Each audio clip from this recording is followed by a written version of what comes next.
And good morning, everybody. How's everybody? Morning, Chewy. Good morning, Night.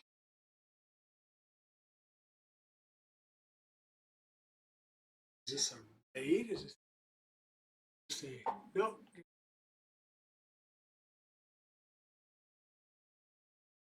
How's everybody doing this morning? Afternoon, whichever it is.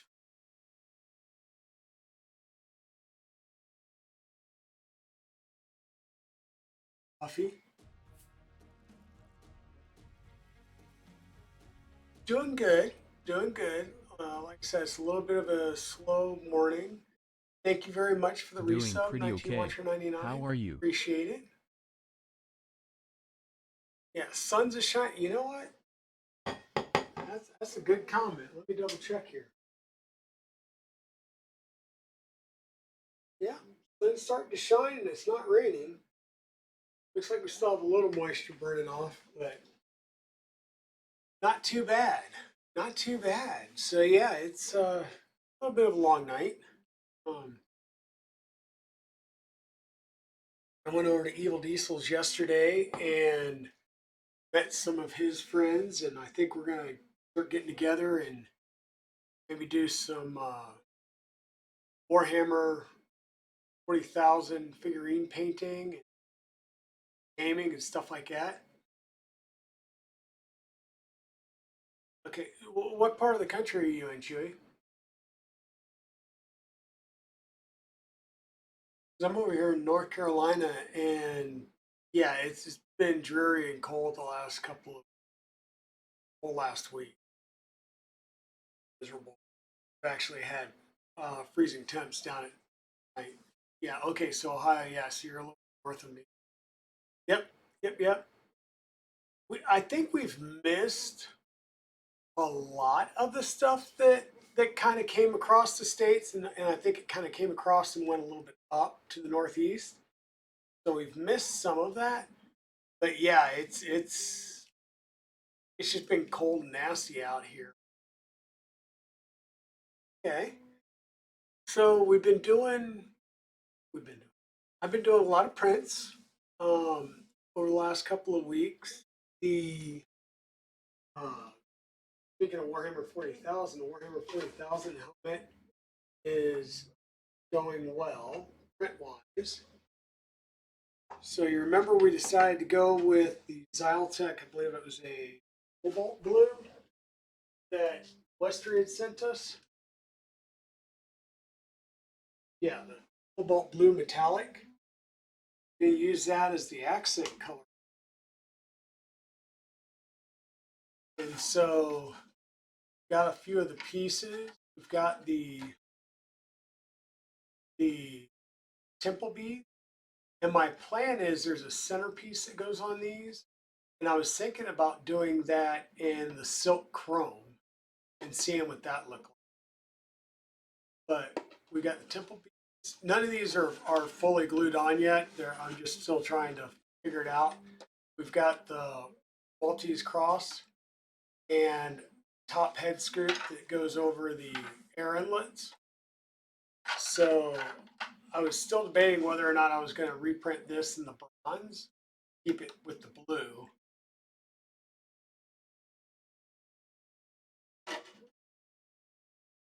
And then I do have the ear cups printed. I know. There we go. I do also have the ear cups printed, as well as the back knob for the helmet.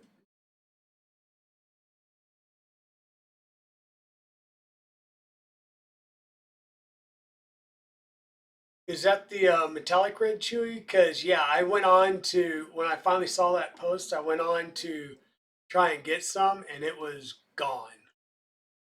Like they still had, I think, the metallic silver and one other, but the actual metallic red was gone. I'd love to get some metallic blue and the metallic. So printed these pieces on the Rook, and let me flip screens here.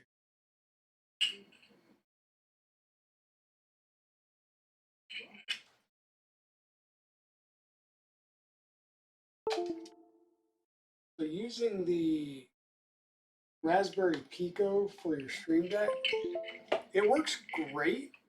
However, like I shut my computer off, and when I turn it back on, it doesn't. It's like it doesn't recognize it, so you have to unplug it and plug it back in. As soon as you do that, it shows up as a drive, and all of a sudden, all the keys working. But I'll show you these. You know, you see there's a lot of fine stringing going on there. So I printed 4 of these off at the same time. It's a little bit hard to tell, but yeah, I mean, a little bit of fine stringing on these parts, right where the seams are. So, you know, I haven't done any pressure advanced tuning or input shaping on this, but I'm sure that's what I need to do is just do a little more tuning on this machine. It's unfortunately been sitting on the floor over here in the corner as I've been working on some of the other stuff. But these pieces right here will be for the respirator hoses. So they'll be for the respirator hoses go from the side over to the front. So the shorter ones plug into the sides here. Like I said, because of those seams, I need to just do a little bit of sanding to get those down there. And then the larger ones, which have a little lip or ridge on them, that the tubing will actually fit over, will go in at the top or in the front. And then the tube will actually go from here over to there. So there will be 4 tubes, 2 on each side. I was going to do those in black. I believe the tubes themselves are black that I bought. But they're going to come in. They're like slow boat through Amazon coming out of China or something. All of this is PLA. Every single bit of this is PLA right now. And like I said, these parts I printed on the Rook. So I'm pretty sure that if I printed them on, the Prusa over here, there, it would have been just fine. It's just there's no tuning on the Rook just yet. Yeah. And then with talking with Evil Diesel and everybody, so last weekend he was out doing, they were actually doing like figurine painting, and he was learning from some other people at the local game store. So they're inviting me out to come out and do some painting with them later next week. So I might go out and start learning how to paint, and then paint my big guy, or at least take my big guy out and show it off. Maybe get some commissions to do some other prints. Okay, Chewy, that'd be great. Great.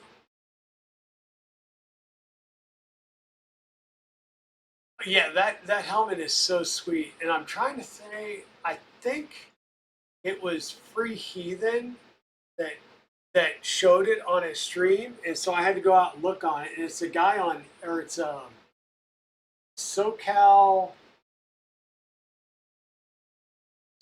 Customs or SoCal Cosplay Etsy shop, and I went out and got it off of Etsy. Exactly. Welcome to a new addiction. Yeah, but when I start painting these, I mean, you guys can't see it, but I've got Teenage Mutant Ninja Turtle, Batman, Freeman from Afterlife, Judge Dredd, Gandalf, Flash, Geralt, Master Chief.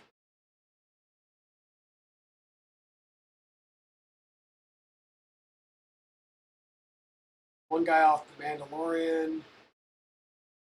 Catwoman. I mean, I've got busts all over the place. So if I actually do start painting, yeah, I'll get crazy. Yeah, it'd be great if you could show paints in the chat. So some of the other stuff I've been working on, you guys did see I posted this. This is a multicolor print off of our MMU unit for subsector.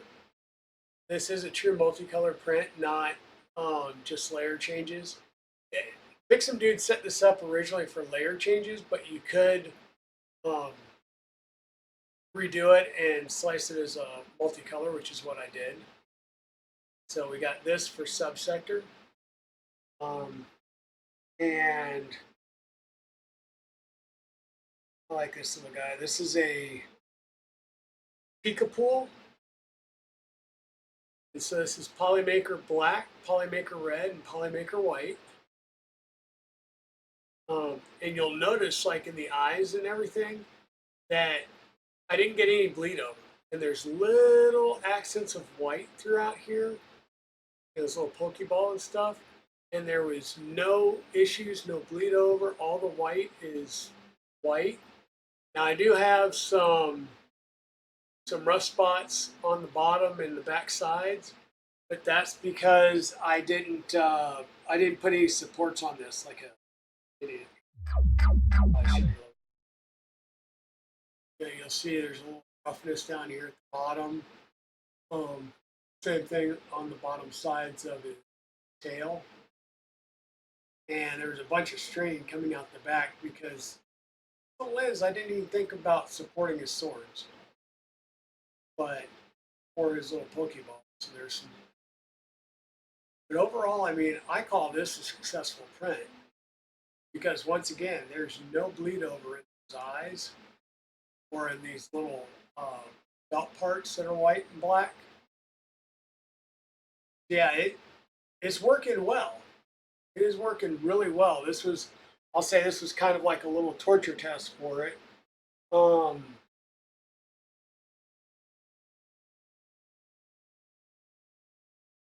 Here's the one that I ran last night before I broke it down and moved it over here.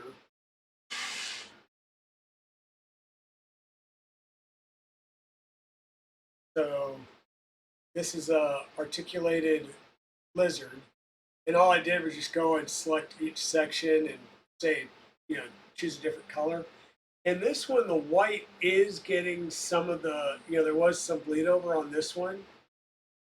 Actually, there's a lot of bleed over on that one.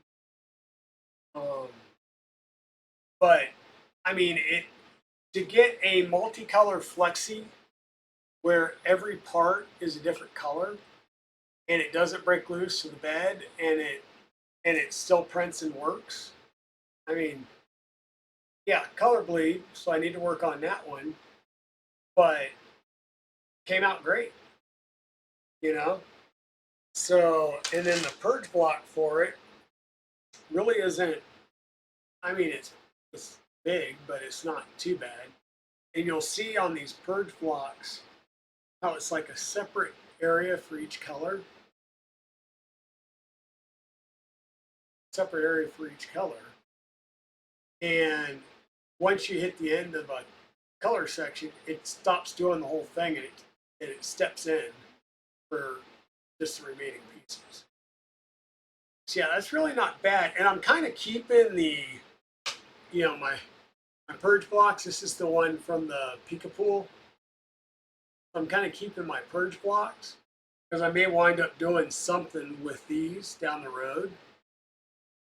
So yeah, and like I said, these were the first ever prints off of it, off the MMU. I got both the male and the female.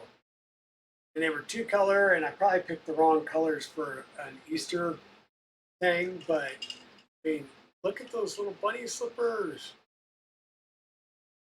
Little bunny slippers are so cute. So we got those, and of course I had to do a special, right? So I took one of these over to Evil Diesel because I knew he'd get a kick out of it. But for for it.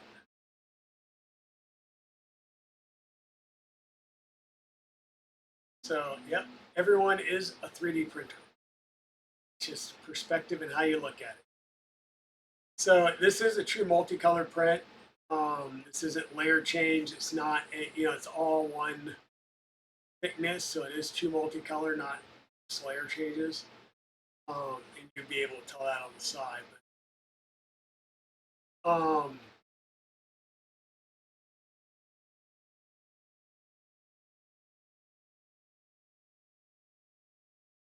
got to get them to print into another model.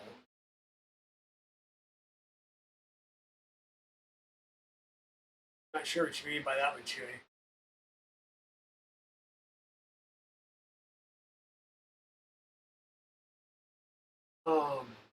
But yeah, I mean this is a cool little print. There's another one that's I think it's normally done just in black and white, and it's a stormtrooper, and it's like use the force.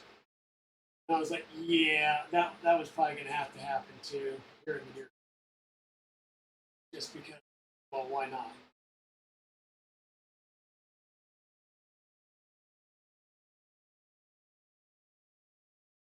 Speed breakers around in there. Cool. Oh yeah. I could potentially take these purge blocks and break them down and grind them up, and then use them in any type of pellet thing, or do like my own custom extrusions. Or I want to say, it was Cats Creates that has been taking a lot of her failed prints and stuff, and she's melting them down into sheets and then cutting them out and doing things with them. So that's also something you can do, is if you know it's like all PLA, you can melt it down and make sheets of it. And then with those sheets, you can do anything. Mill them and cut them out and make like custom coasters or what have you.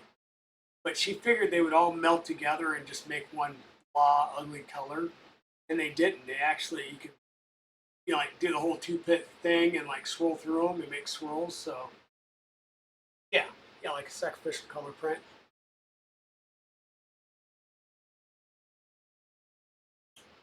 The other thing was, one of the things that's really critical is to get good tips on your filaments. And I'm going to try and show you some of my tips. And here's where you'll see where some of my purge was probably not the best, because you see this is the white and it's got some of another color, I think it's red, blending onto it. So that's where it didn't fully get purged out of the nozzle. White got put in there, and so the white was still pulling some of it out. That's where I just need to work on changing my purge amounts, especially changing to and from white. And then this one here is red, and you'll notice that little bit of a squiggly tip there. That's normally bad, because that can get caught in the selector carriage, or it can actually lead the sensor to be tripped still. So I need to do a little bit of tuning, and probably what I can do is I'll just start by doing an extra cooling move and see if I can get rid of that.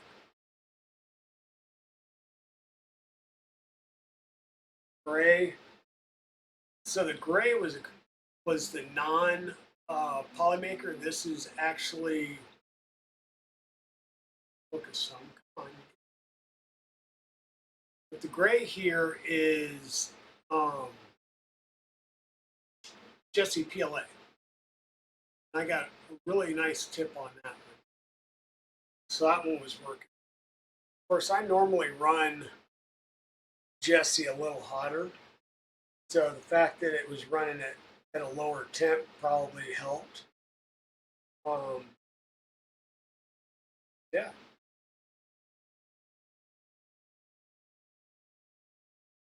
Black edge here.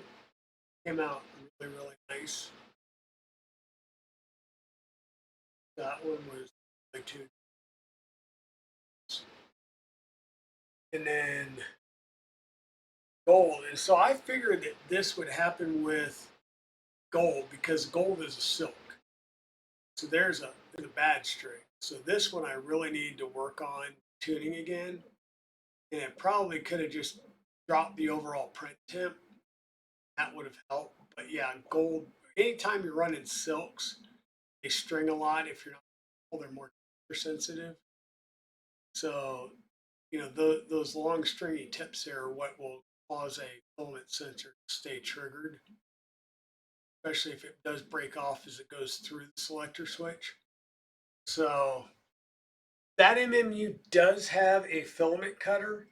And when I did the Eastern ohms here, there was 247 tool changes and there was 3 load failures. And what happens is it'll try and do the load 3 times. And if it can't load within 3 times, it will attempt to cut the end of the filament to fix the tip. And what it does is it'll pull the filament into the selector to where it hits the filament sensor in the selector to be at the MMU itself, and pull it out. It'll move to the next lane. It will spit out some filament, and then it'll move back over it, and that'll cut it. And so you'll get a little cut end. And in the MMU itself, there's a little trough so that they'll fall down and into that trough and stay out of the path of the selector, so it doesn't get caught in the selector and cause you any issues. I did have another print failure. Hey, Westry One, how are you doing, sis? I did have another print failure, and I did wind up having to take the MMU partially apart because there was some filament caught between the selector carriage and the actual MMU body. So I did have to pull the motor out and pull one of the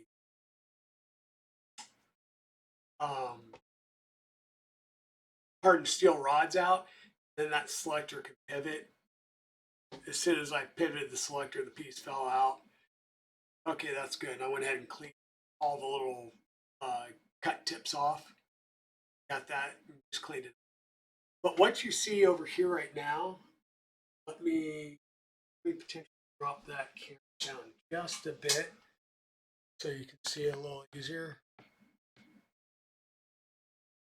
So what I have done right now is I put purple haze back over here, and that buffer system sits on this side here. I'm having a feeling that I might move this and put a different printer up here, maybe Blue Dragon up here, because this one I need to work on anyhow. This may come down and Blue Dragon will go here. Give me a little bit of room. But I'm going to take the short blue tubes here and replace them with runs that come all the way down here in the RepBox.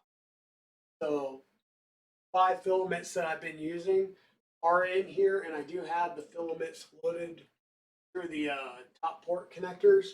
So all I need to do is run longer PTFE tube from the bottom of the buffer to the ports, and I'll be ready to go, and I'll be able to print directly out of the RepBox. It sits down there. So that's the plan moving forward. The RepBox will hold 6 spools. I only have 5 on the MMU. So there are 6 spools in there.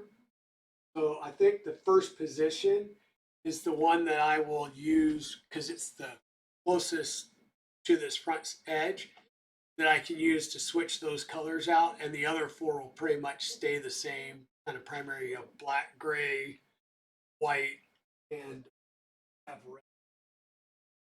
And then that first one I'll probably switch between blue and whatever else so that I can print some basic colors out.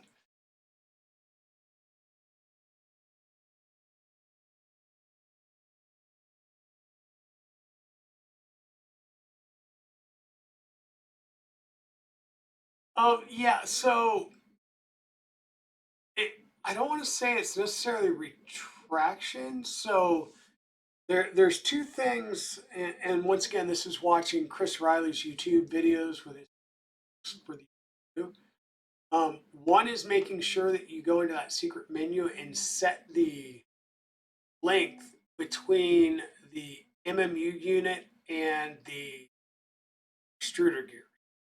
So once you get that length set, that's good. And unless you're changing um, filament types, like right now, a couple of lanes were set for silks. Silks are normally smoother than than a typical PLA. Okay? If you have anything that's got a glitter in it, it's probably going to be a little rougher and coarser, which will allow the gears to grab hold of it a little bit easier. So if you change a filament type like that, you may need to go back into that menu and just double check that it's not gripping more or less, and maybe tune that in again. That may be the issue with that white, because when I initially set that length, I did it with a silk white. Now I've switched over to standard PLA white. So that might be why I'm getting that bleed over on the last couple of prints. And then, yeah, they always say to start by adding additional cooling moves, which basically what that does is it'll ram the filament down, pull it up, and then ram it down a second time and pull it up. And all you're trying to do is form a nicer tip. So you can change the number of cooling moves to try and get a better tip form. And then you can go in and play with your temperature settings some. But yeah, so that'll be one thing. Try and tune that. And I'll continue to work on that and tune it in some more. But I'm really liking having the ability to do some multicolor prints. So Westry, you just came on, so let me pop back over here. You probably saw this one online, but this is the Fix 'em Dude model that I did for Subsector's birthday. And so this is a true multicolor print, right? This isn't layer change. This is true multi. That came out really well. The other one that I'm extremely proud of, this is my Pikapool. This is Pikachu Deadpool mashup. If you look at his eyes, those came out really well. I didn't get any bleed over between the white and the black because it was doing the color changing. The belt, same thing. I mean, those are really minute details with belts and the little buttons on the utility belt. Those came out well. I did get some focus. Yes. I did get some issues on the bottom with some uh, sagging and stuff, but because I forgot to put supports on it, so the bottom of the tail wasn't properly supported. They had all kinds of little strings coming out of the butt because supports on the swords, but those picked off really easily, and he came out really well. Once again, I believe this is not standard white polymaker. I think that was the silk white that I had in there. Something else. So yeah, Pikapool. And then you're gonna love this one, Wes. So this is another true 3D or a true MMU print. And you can tell that because not seeing a color change on the edge here. But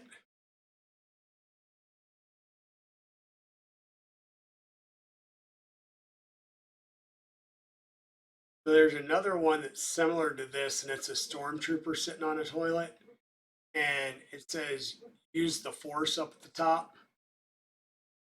And on this particular print, every single one of these letters is a different object. So you can literally change each letter if you want and make it like a big rainbow color. So every part, like the body is an object, the head's an object, the toilet's an object. So you can make it however, how colorful you want to make it, within reason, because once again, the MMU is 5 colors. If you are familiar, there's other MMU type of solutions. One's the 3D Chameleon, and that one I think is 4 colors, but you can daisy chain together, make it up to 16. You have the AMS, of course, on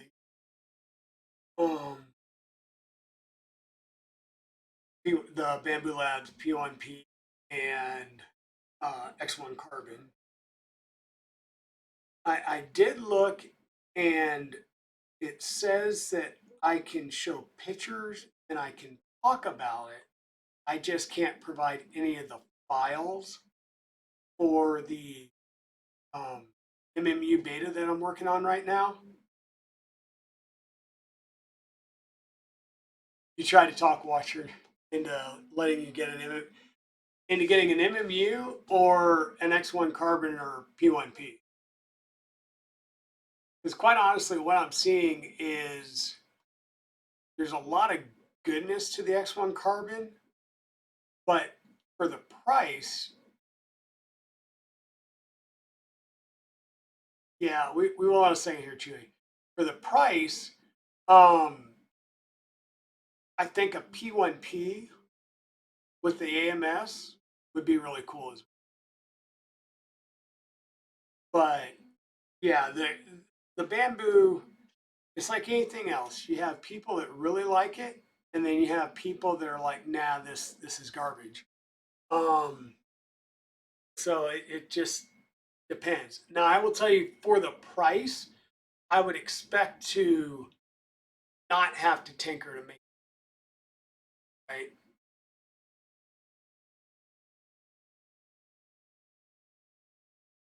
Yeah, I keep looking at an ERCFA kit. Um, yeah, I keep looking at an ERCFA. I won't say that I won't have one ever, because well, why not have one of everything? I don't discriminate back here. I've got Prusa's is in the Prusa Mini and my various um, self-sourced Prusa Marquees. I got the Voron 01, currently printing parts for. Got my Enderwire conversions of Red Dragon and Blue. I've got my D-Bot Core XY here. By the way, this was my best man's daughter. Once I sent over the dragons, so the gold one for the one daughter, and then the other one wanted the rose dragon. Once she saw the gold one, she asked if I could print her one in a shiny white. And so this is printed in the silk white. Again, this is a MacGyver dragon, silk white.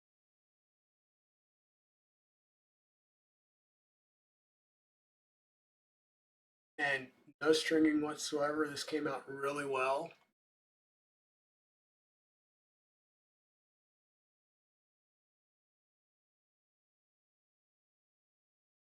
Yeah, so the MMU that I've been working on, I actually built that from a kit, right? and I got my kit from was it Physetic? But you can also get them pre-built or the kits from Prusa themselves. It's just more expensive if it's pre-built. And yeah, if it's pre-built, you mount it, you connect up the power wires and the communication wires, basically. You probably have to, I don't know, at this point, you shouldn't have to, um, update the firmware on the MMU because they've been on 1.06, I think, for like 3 years.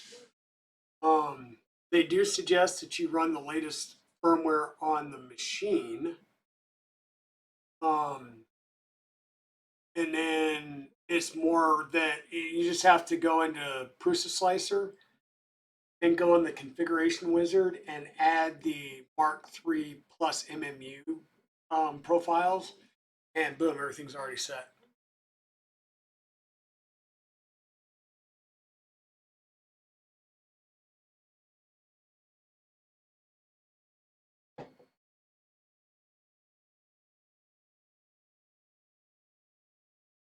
Okay, for every night. So you got the FISEC kit. Okay. And I believe the FISEC kit is just all the, like the bits and bobs, the gears and stuff like that. And you have to print the printed parts, maybe. Or I think the kit that I got may have come with the parts, and I didn't even, they're in a box somewhere. I printed new parts because I wanted it to match purple Haze, so I printed them all in purple ABS.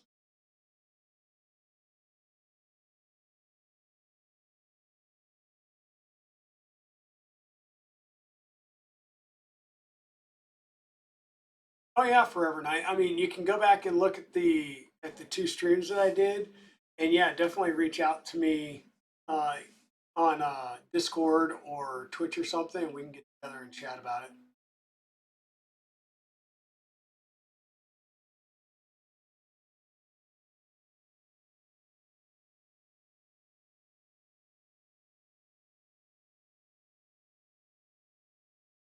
Okay, you ordered ASA for the print parts. Okay, yeah, good.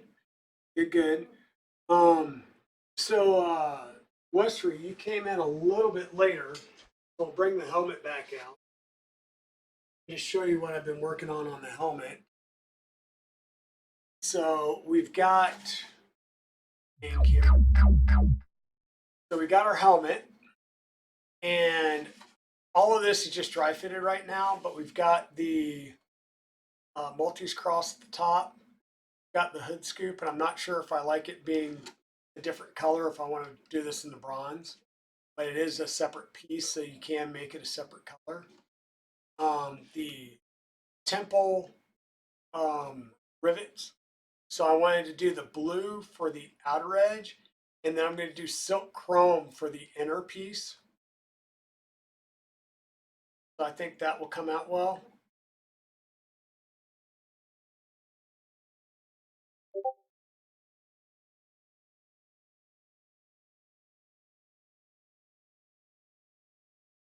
Yep, not a problem for overnight. I can definitely help. And then the earpieces, and they're keyed. So the earpieces would go on that. These are like your ear speakers, buds, or whatever. And then there's a knob for the back. And I guess on the real helmet, the knob would basically cinch this up to the back of the head. So we'd have the knob in the back. We have the earpieces, and then I printed out the ends for the tube. I need to clean them up. I printed these out on the Rook, but the seams kind of buzzed out a bit, so I'll have to clean those up some. But the larger pieces will mount on the sides, and the tubing will go over them. And then the other pieces will mount on the sides. And so you'll have tubes. You'll have 4 tubes that go around that make up the respirator. So we're getting closer.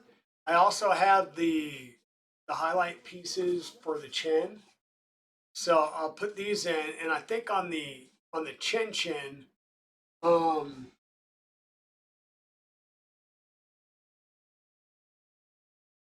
yeah, so that I had printed both of these in blue for the centerpiece here. But I think what I want to do is for the soul patch, which is this ribbed piece right here, I want to do this in chrome and maybe do like the blue with the chrome in the middle for the soul patch right there. And I think that'll come out really well. So I'll have to take a look at that. Oh, thanks, Harley Ryder. Thanks for the comments. I appreciate it. Yeah, this helmet came out really well. I do have a little bit of cleanup on it, and I'm going to get it assembled, and I'm going to take it to the local game shop because apparently they're doing, they've been meeting up and uh, doing painting of Warhammer 40,000 stuff. So Evil Diesel went last Sunday and was showing me pictures of some of the stuff that he was painting. He wound up buying, I think, like 2 kits and bringing them home that he's painting at home. And so, yeah, he was like, "You've got to take that into the store and let people see that." And at that point, who knows? Maybe they'll talk me into doing a full sand and paint on that as well. We'll see. I am a Warhammer fan. I've never played like the board game. I've played the PC game a little bit, but I just like anything like sci-fi. I mean, Digital Dragon. I am literally a dragon fanatic. So I deal with anything that's Celtic and dragons. Um, and so yeah, I love dragons. I grew up reading like Dragonlance novels and Lord of the Rings, all of that, and I really like the Warhammer stuff. So I've read a lot of their books.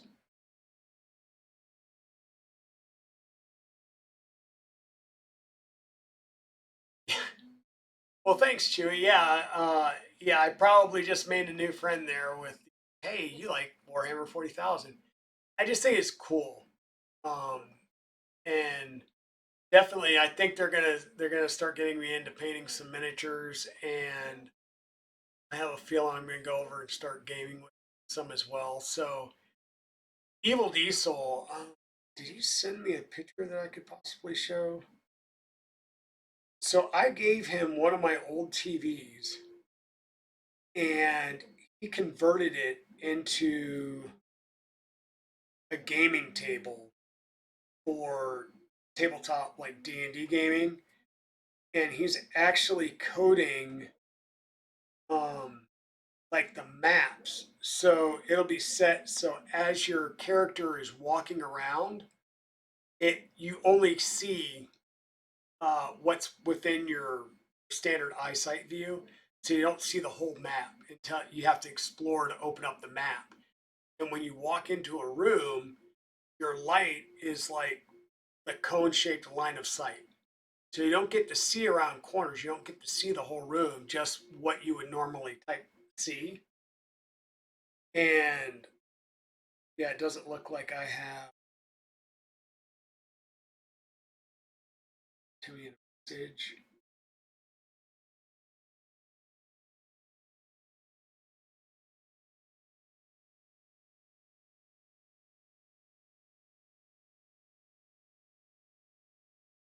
Let's see if this will come out. So once again, this is a TV, and the rectangular parts around the edge are 3D printed parts so that it holds the TV in the tabletop.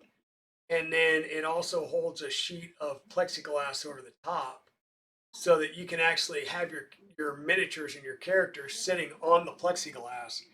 And he's going to try and set it up with uh, a touchscreen interface. So you literally, as you move your characters, it'll move around on, it'll move the line of sight on the board and everything. So Oh, okay, cool. So painting the Ripper minis. Gotcha. Okay, so real fast, I think I wanted to get some type of print going on the Rook. Um, just because I feel weird not printing her game right now. So let's. I'm going to download a file real. A simple. I still need to do some Easter egg.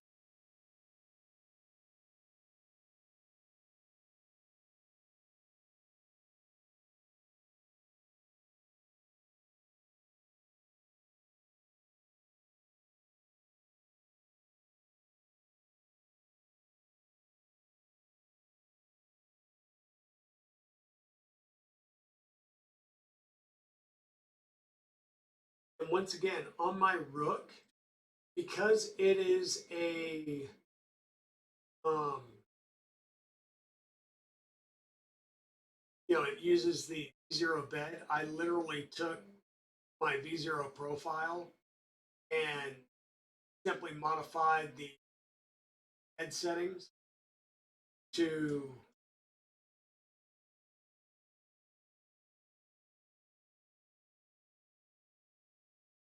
I modified the bed settings a little bit so that it would it would be able to make the travel moves.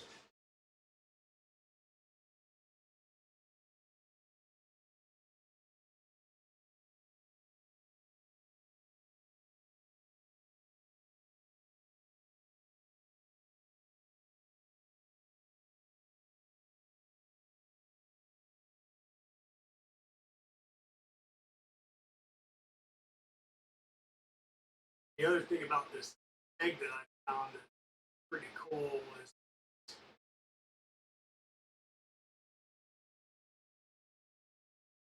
the bottom is flat on it, so that you don't have issue with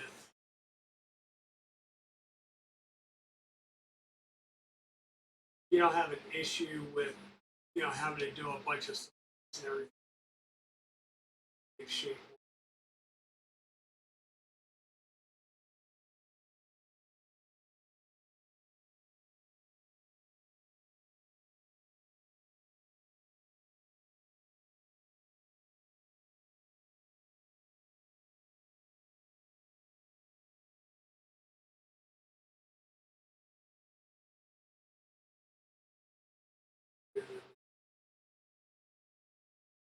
Bring out the other.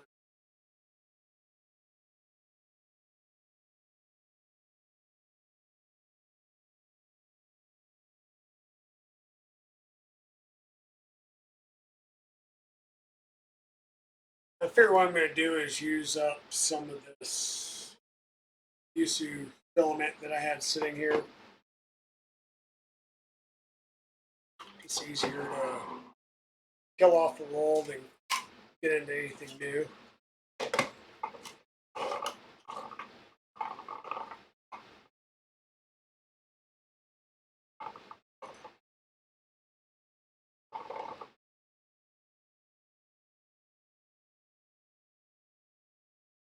Hey, Free Heathen. Yeah, a lot of my machines have to sleep just because the of my power issue up in this office still. So all of the outlets in this room, my laundry room, and my garage are on the same circuit, and it's a 15 amp circuit. And so I have a freezer down in the garage that every once in a while will kick on. If I'm running too many printers at the same time, it'll pop the circuit or pop the fuse, and I have to go down and reset it.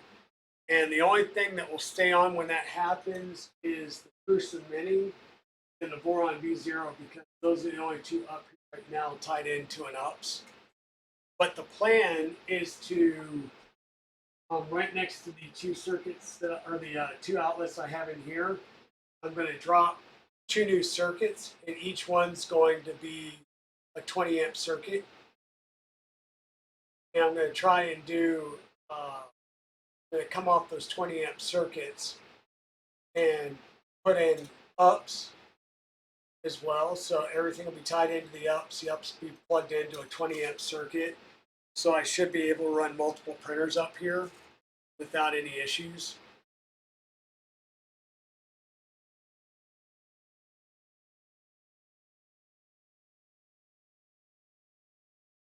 On that.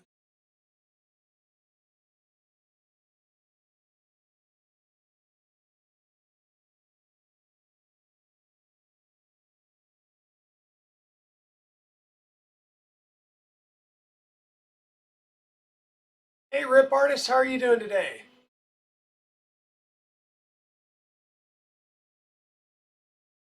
Yeah, having dedicated 20 amps for just the 3D printers will help a lot because I'm also, I've got my laptop, my streaming gear, some lights and everything. So, um,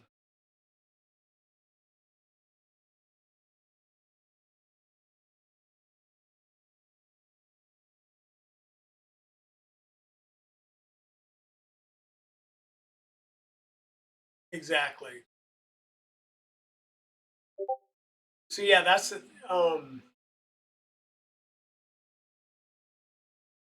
trying to stay out of the wife's way. She cleans. Yeah, I would highly suggest doing that.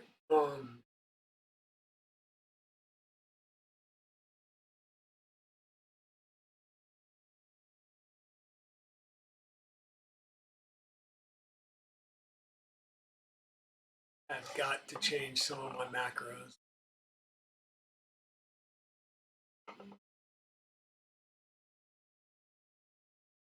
I have macros that are set up for direct drive, and I'm running it on a Bowden.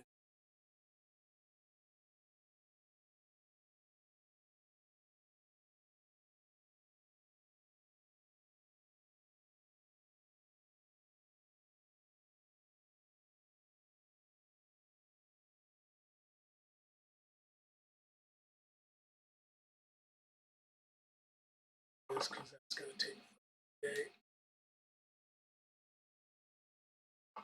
And that is here.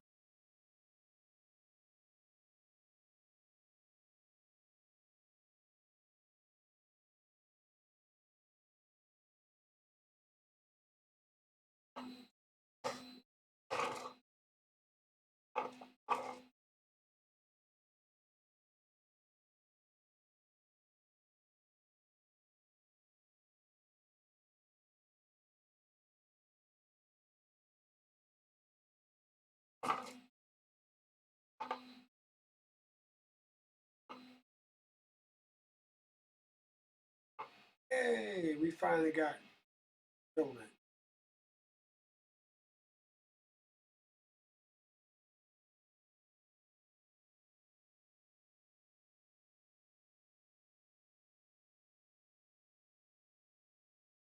That, and let's get a print going here.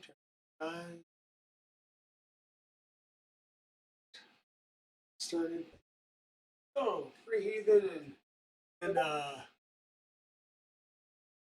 Rip Artist and everybody that just showed up. So we've been doing some MMU prints lately. So we've got a multicolor print, and this is done by Fix'em Dude for Subsector's birthday. That was yesterday. So we went ahead and did this for her. We've got a really cool Pika pool. And I figured this would be really good to test some of my purging and stuff because, white eyes on a black and having various black, white color changes throughout. I did have an issue with this because I forgot to um, set up for supports. So no support on the Pokeball, a little bit of ugliness on his tail here. And then we also had um, some stringing down at the bottom because, I forgot to support things like the sword. It's still printed, which was great. It's still completed. Hey, Jerry 3DP.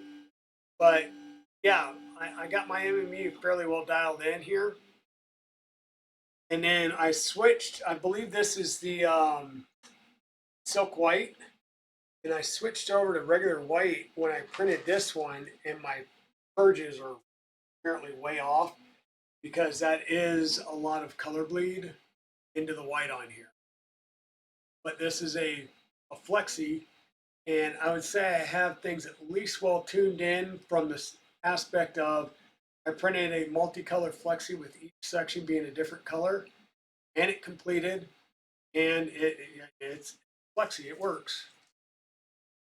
So now I just have to work on my purge blocks and temps and stuff to get white to be white.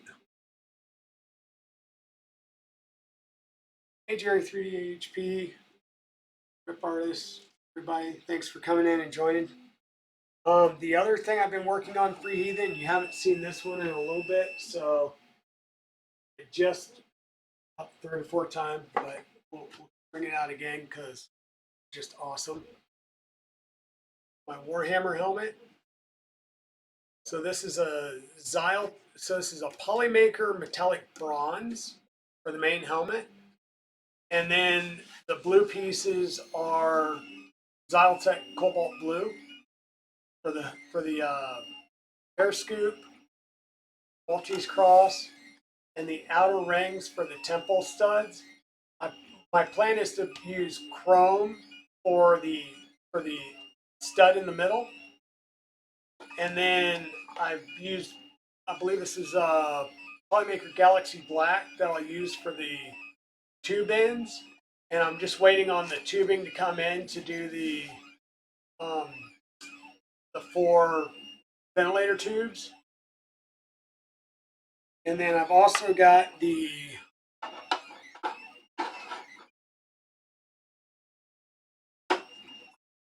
ear cups, as well as the rear knob. So of course, none of it's glued in yet. And I do also have the accent pieces for the chin pieces and the soul patch in the middle. So it's getting close. Does it fit? Well, I don't know. Let's see.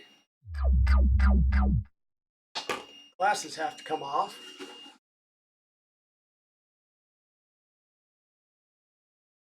But yes, it fits. And I have to still do the prints for the eyes, and there's 2 different ways you can do it. You can either like 3D print base mode the eyepieces and glue them in from behind, or you can use like a visor material and glue those in from the back so that you still can look through them. And that's what I'm going to plan on doing. I want to make it a functional helmet. When I did this, I used a lot of organic supports. So there's not a big amount of sag or marring at the top. And I do have a set of cushions, like full set of helmet cushions that I'll mount in this. And then at some point, I will take this over to the local game shop and show it off, in which case they may talk me into doing sanding and painting instead of just 3D printed and accent pieces. In which case, then I'll have to decide, do I do a pristine one that's like I'll say like ceremonially cleaned up and freshly painted, or do I do worn battle ravaged, or do I want to do one of each and print a whole nother helmet?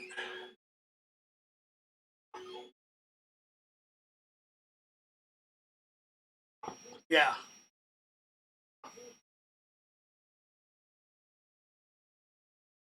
Yeah, so that's the other thing I want to do soon is start doing some Warhammer 40,000 resin prints.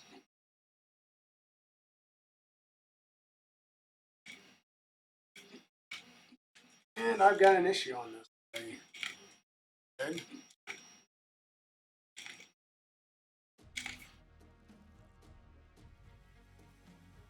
hit it or what, but I've got like a massive layer shift going.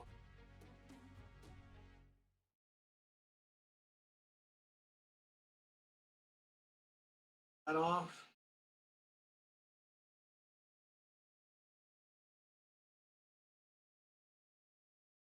Oh, that's way hot too, so.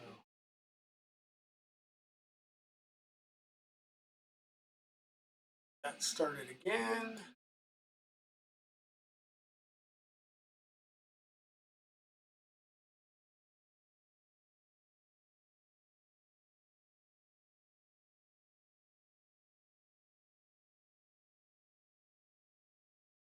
Oh, hey, Rip Artist. Thank you so much for the gifted tier 1 sub to Retro Maker TV.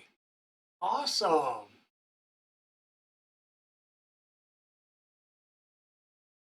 Okay, oh yeah. You got your weekly maker hangout, and that's 1 p.m. Pacific, which would be 4 p.m. my time. Yeah, yeah, definitely. What do I need to do to join into that? Do I come in via, just stream on Twitch and then join in that way, or do I need to come in through like a StreamYard link?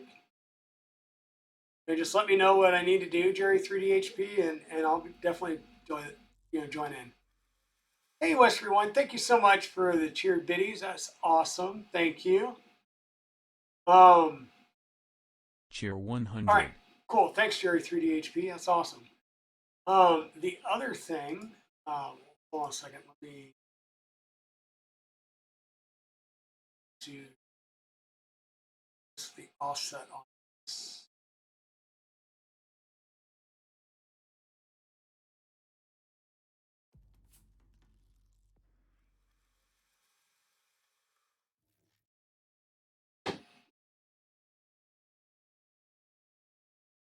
Cheer 100.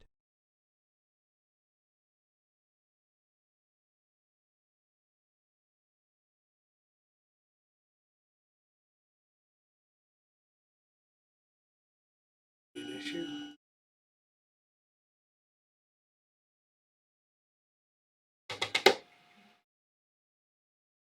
That's going to be an issue.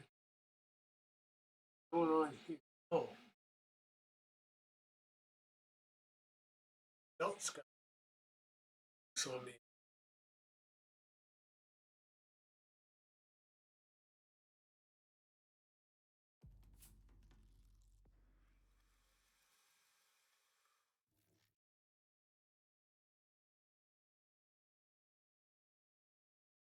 Cheer 100.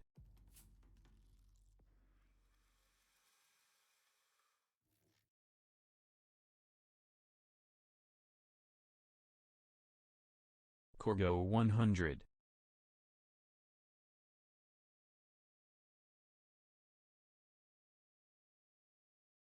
Oh, wow. I'm sorry. You guys started a hype train on me. Well, hey, let's get the hype going. Let's get the hype going.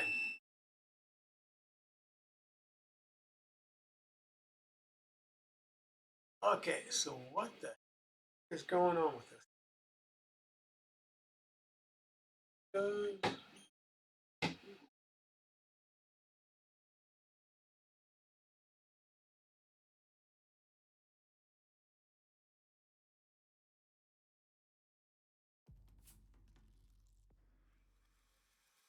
Awesome. Well, thank you guys for getting the hype train started. Yeah, let's share some hype. This is awesome. Okay, you sent me a whisper. Awesome. Thank you very much, Jerry 3DHP. I will definitely check in on that. Yeah, you haven't broke me yet. You haven't broke me yet, but oh man, yeah. 19 Watcher 99 with 50 bits. Rip Artist with 200 bits. Miss anybody else? Westery started us off with 100 bits. And we do. We have a hype train going. Holy cow. Witcher with 100 bits. Westery with another 100 bits. You guys are crazy. Chewy with 145 bits. 19 Watcher 99 with another 50 bits. Yes, let's hype this thing up. Let's get it going. Oh, and I see some Mia emotes too. How's my little girl Mia doing, Westery? Cheer 50.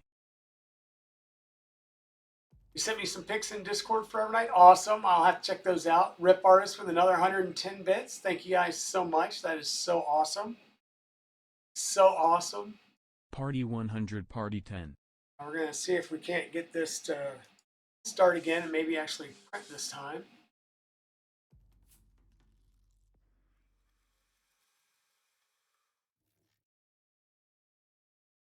Westry cheering another 50 bits. Cheerwell 50. The cheer wall. Awesome. Awesome. I get some ATSTs going in there, Rip Artist. That's awesome. Appreciate it. Love that stuff too. 19 watch with another 100 bits. Awesome. You guys are crazy. So with that, I will bring up one of my next projects that I'm Cheer working on 100. here.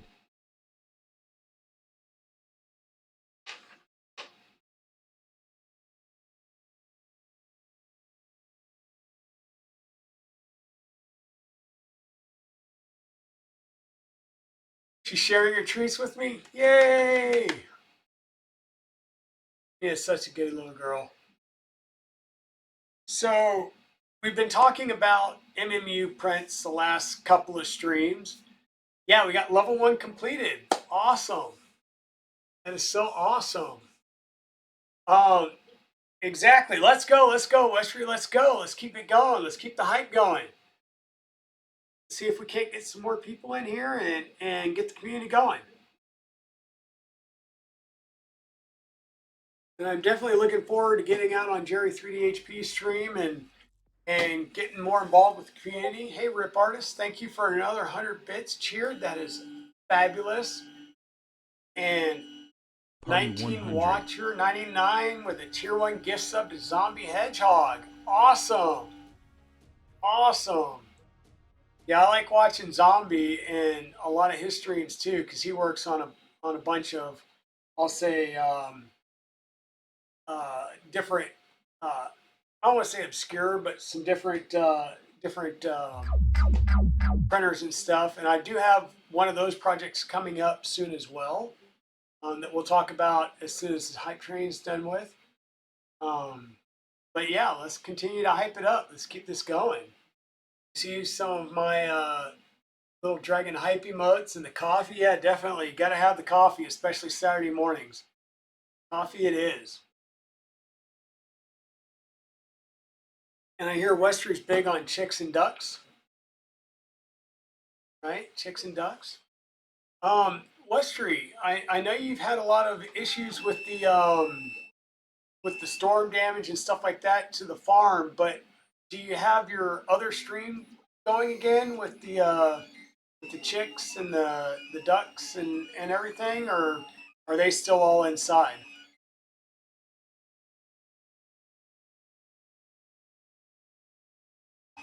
I think we're just way too high on this, so.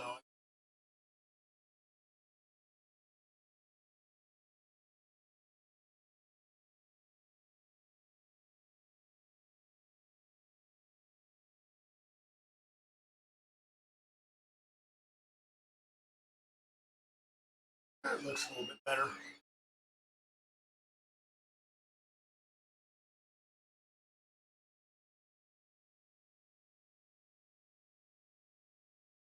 Exactly. Like, why was Zombie not subscribed by now? That is bad. That is a shame on Zombie. Mac Drop Smash Burger with Grandma Dancing ad is hilarious. Oh, really? There was a Mac Drop Smash Burger. Okay. I will have to try and see that.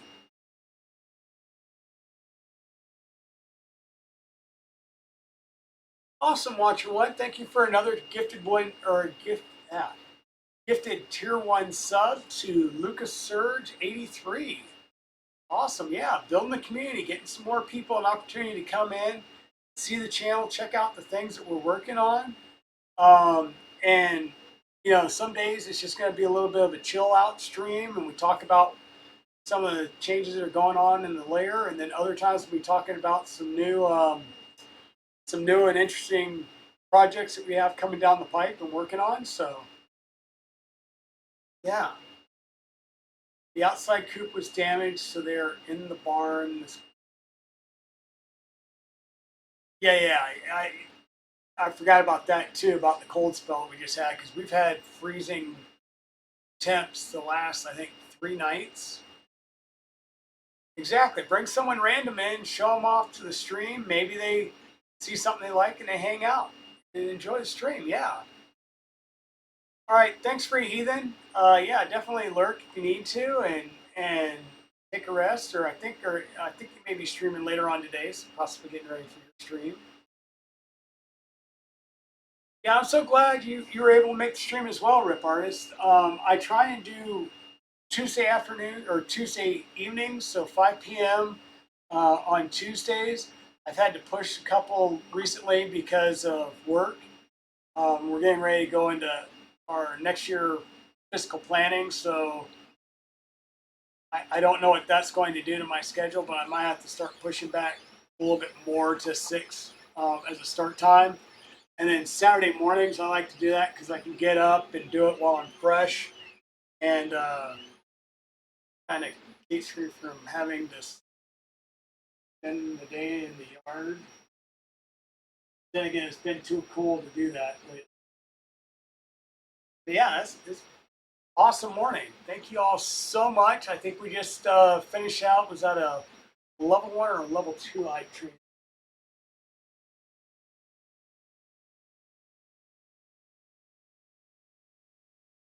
I gotta play Shadowrun soon. Okay. Are you streaming that 19 Watcher 99?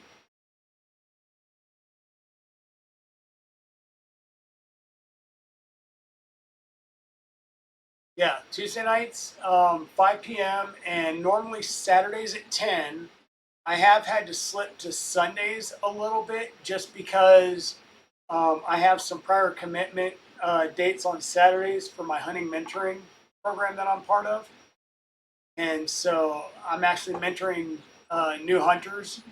So, uh, yeah, so I'll have to, there will be certain dates that I'll scoot over to Sundays, but those are few and far between. It rained the past few days. You're gonna go out and clean up. Yeah, definitely chill out, get some good breakfast, maybe a protein shake, get some coffee in you.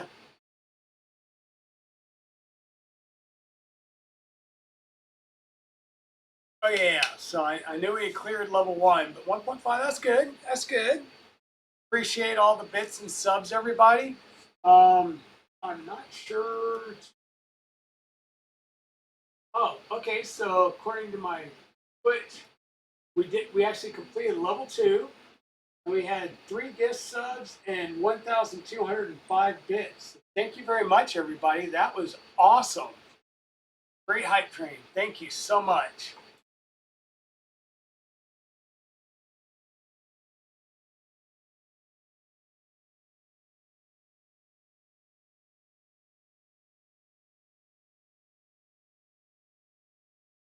Okay, gotcha. So are you doing tabletop then? 19 Watch for 99?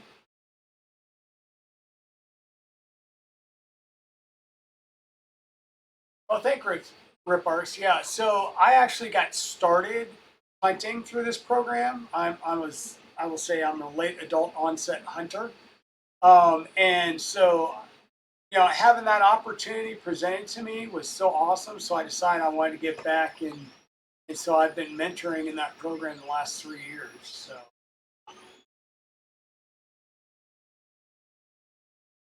those were your last bits. Gotcha. Well, thank you for sharing them with me and the community, Cherry. That was awesome. Okay, yeah, local group. So, Evil Diesel Inc., who's my buddy from my military days, who lives here in town. Um, we had gone over, or I went over his house last night, and he had a couple of his friends coming over, and they are out at a local um, gaming convention in town today and tomorrow.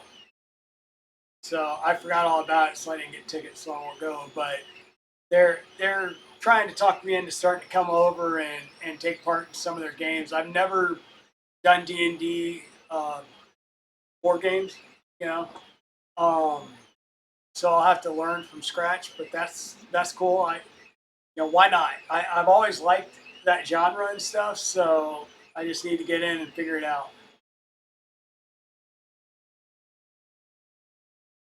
Yeah, you mentioned that, Westry. I just looked outside. I was like, yeah, the sun's coming out. It looks nice. And I looked out at my watch and it's 46. And I'm like, and I will be staying inside drinking my coffee. And we may go out for lunch later on today.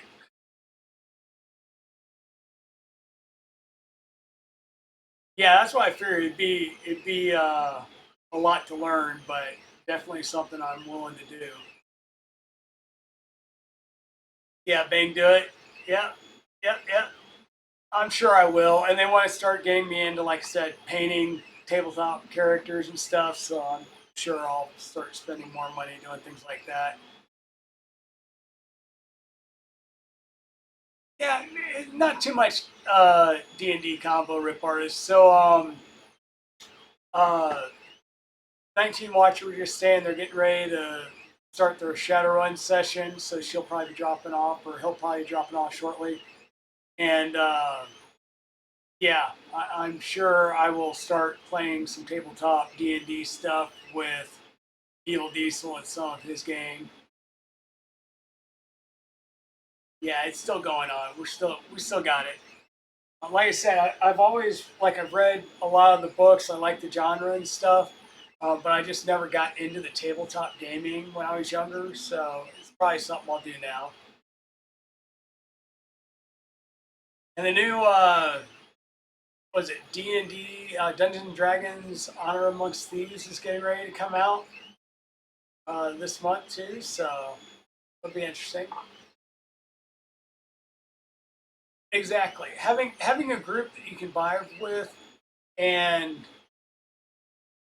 just getting out and spending time with other human beings is, something I think we need with all the COVID stuff that's been going on. So that's kind of cool.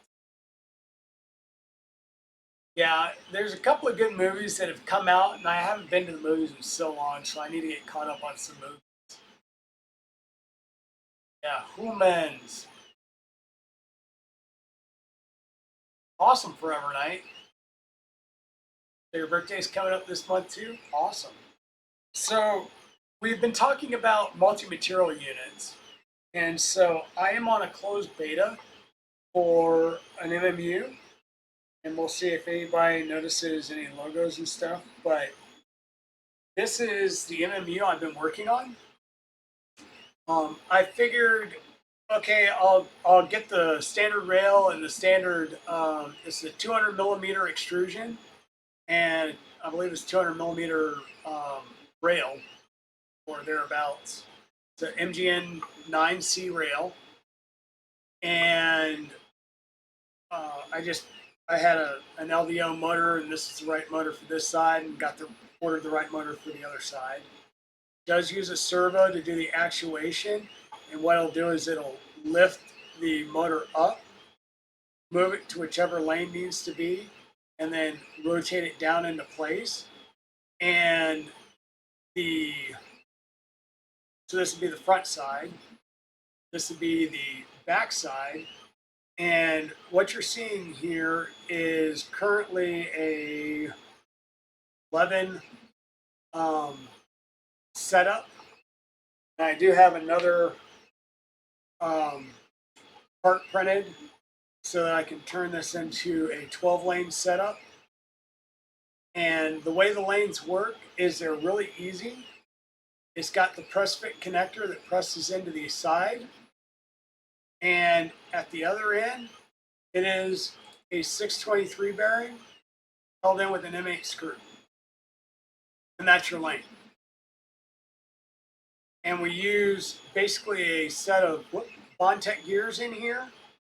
And so it's just like a standard, I'll say, Sherpa mini extruder. You've got the big round plastic gear in back with the drive gear and the secondary gear that's down here. So all three are rolling to actually move this forward. Hey, Silverback Creations, how is it going? Thank you for joining the stream today. Appreciate you joining us.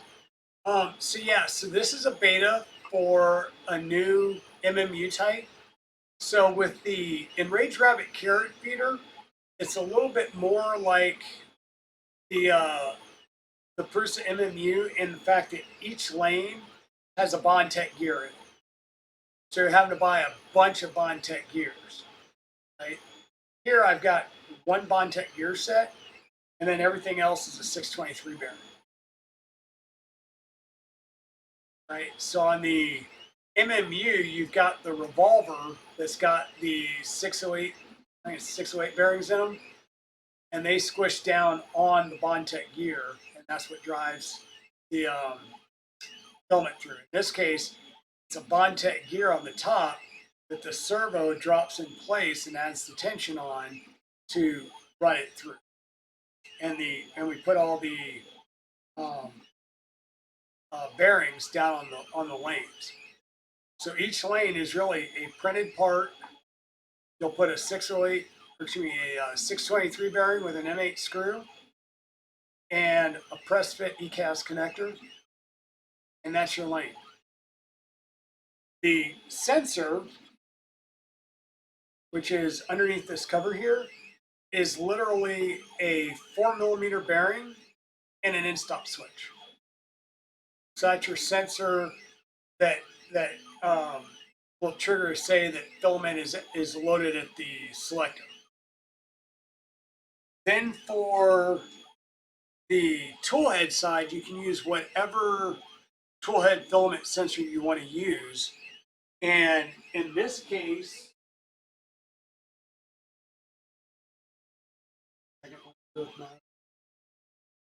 in this case,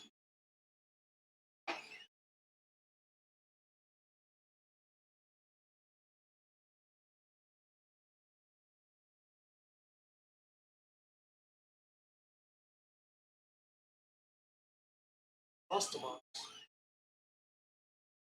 Didn't lose a box. I put a box in a place that's it's a very logical place for said box. I just forgot the logical place to it. But anyhow, I was thinking about putting it on, putting this MMU on Black Dragon over here. And what I've got is Annex Engineering, of course, makes the Mini Sherpa, which is the extruder that I'm running on Black Dragon, which is Miner 3. And so they've made an adapted front plate for the Sherpa that is so extremely easy for doing a filament sensor at the toolhead.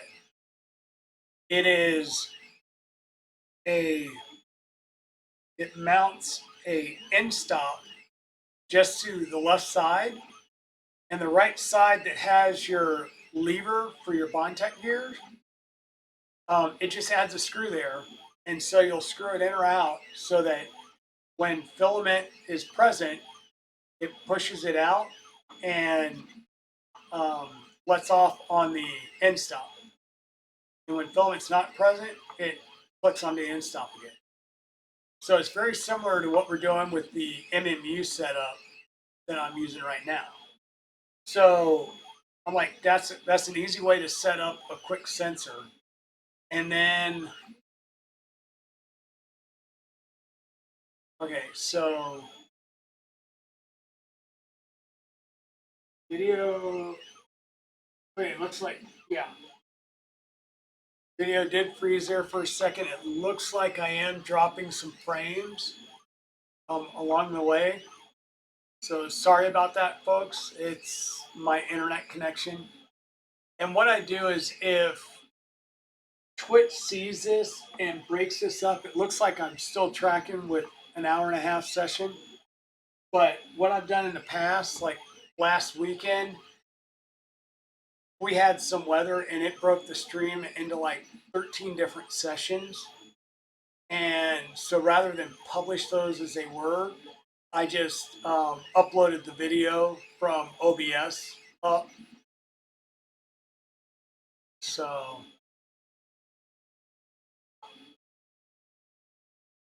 I'm a little fuzzy. That could just be me. 19 Watcher 99.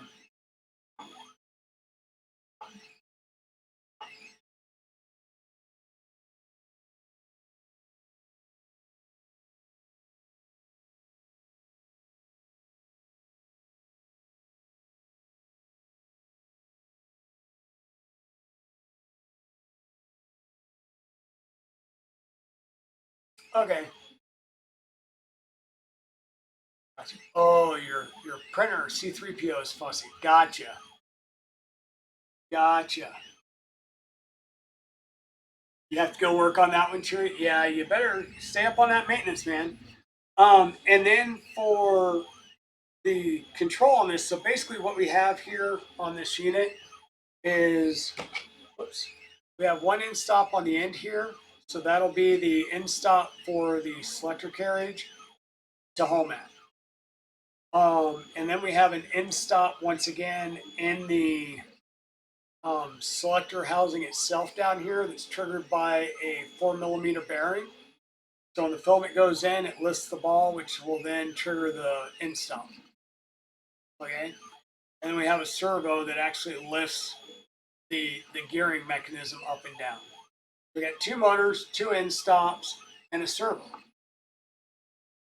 And you go, wow, that sounds exactly like what we have with an enraged rabbit carrot feeder, right? An ERCFA. Except instead of an end stop for the filament sensor, we use an encoder. So I figured, okay, I use an ERCFA Easy board. And my plan was originally to mount this right along the back side here, which is what I did. But the selector cage will catch on the heatsink for that. So my plan is I'm going to take the feet off and I will just use a corner bracket mount on each side and mount it to the top of the ender. And then I'll mount this on the ender's 2020 extrusion, and that'll give me the clearance I need to do all the wiring.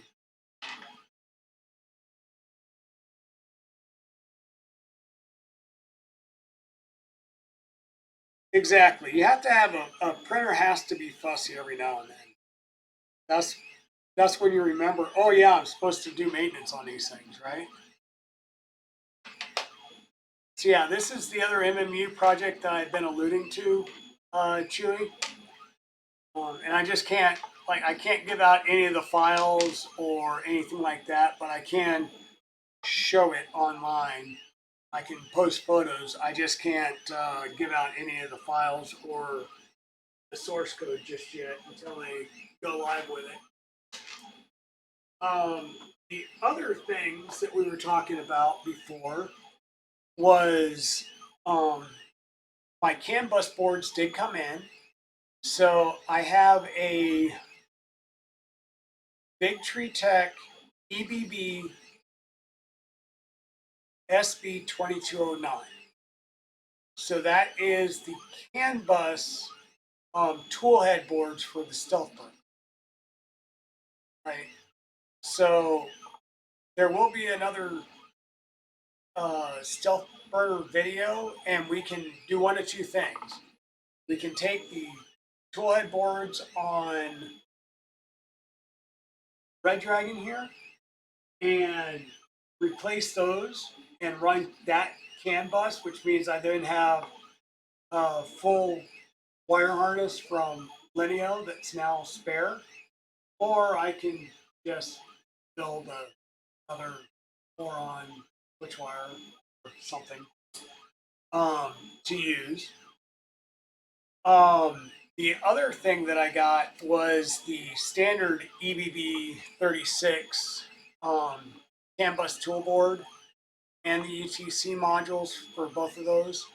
And my plan is to swap the tool head for the, well, not swap the tool head, but on the ZeroG downstairs, which is the Inter 5 Plus chassis, I'm going to mount the tool board on that. And so everything on the tool head itself will go into the tool board, and then it'll just be the 4 wires out to the controller. And the other thing I'm thinking about doing when I do that is installing because I have an Orbiter 2 on that, I'm going to install the Orbiter 2 filament sensor on that machine as well. And so the MMU unit that I just showed you, it may go on the Ender, or it may go out on the ZeroG, which would then allow me to do large multi-material prints. You'll sign NDAs, Chewy? I will talk to that team and see if you can get joined into the closed beta. All right. You are a walking NDA. You know what, guys, honest truth, I have signed so many NDAs and other shall never talk about documents being in the military for so long that, yeah, it's a whole lot of my life I can't talk about it anymore.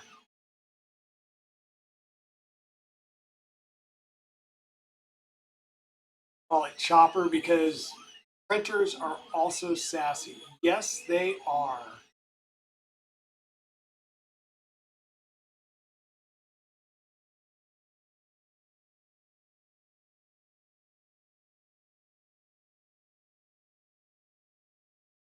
Yeah, exactly. Exactly. That piece doesn't exist. That box doesn't exist. The parts in it doesn't exist. There is no budget line item for this.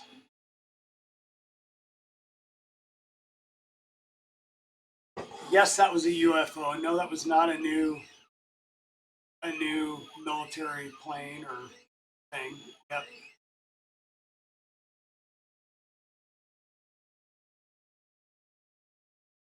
Oh yeah, deny, deny, deny. In fact, there was times where I could not take certain medications, and if I was having surgery, I like literally had to be debriefed, and I had to have somebody sitting in the room during the surgery. So yeah, it was fun times in life. Fun times in life. So yeah, that's a couple of the things that I've got going on, and then the other thing that will be going on because well, we love to build printers on this stream. It's kind of something I'm getting known for. Let me see if I can switch over to my browser and it not freeze this camera because it seems like every time I go to the browser lately, this camera freezes and I can't get it back. So we'll see. Hopefully this doesn't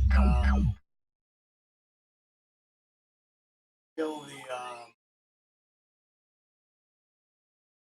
camera. Okay, we're looking at Rook page right now. It's printing. And I'm going to flip over here and we're going to go over to printables for a second. So this is going to be the latest project.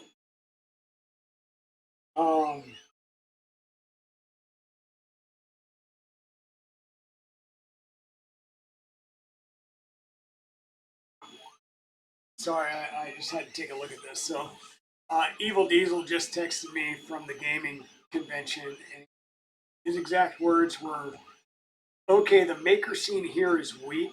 We are getting a table next year and bringing our designs, so I guess I have plans for next year. And he says most of this stuff is stolen. So I'm like, awesome. So people are printing off stuff probably from my mini factory and then selling it at the show, even though they don't have a commercial license, which is unscrupulous, but we'll leave it at that. So yeah, me and Chewy have been talking about this because he sent me information on this printer, and yeah, like I said to you, at some point, between you and Evil Diesel, I may be single before long. But so we've got a new printer build in the works, and it's called the Bugaboo.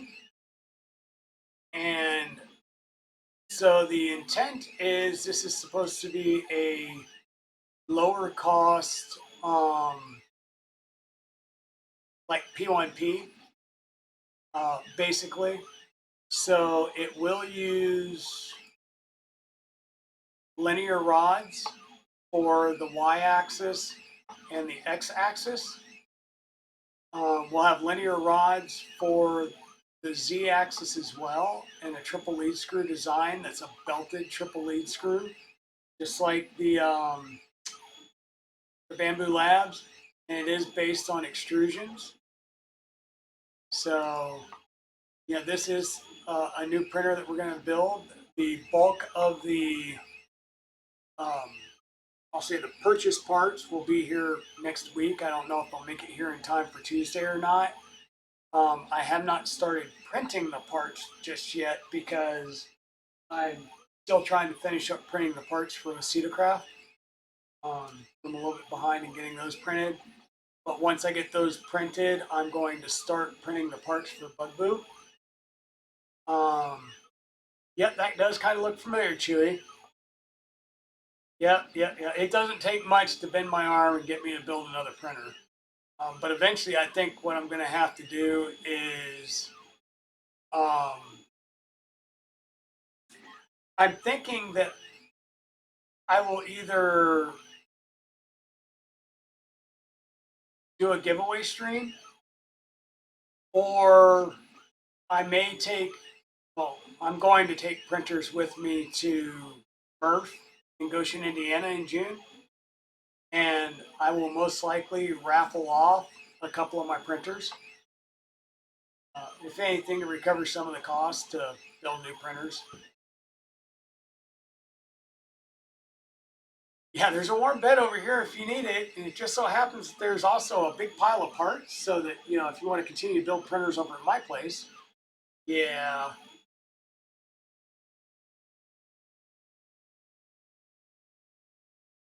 Okay, so you have a stage top commercial license. Cool.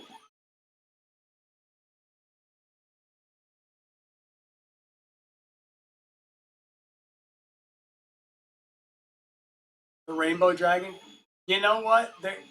Maybe down the road. You never know. 19 Watcher 19 Watcher 99.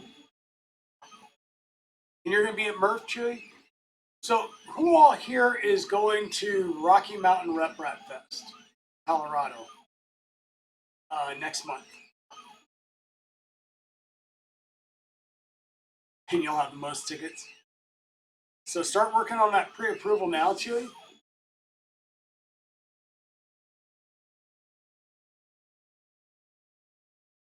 Okay. Yeah, so I am flying into Colorado. I have family that lives there, so I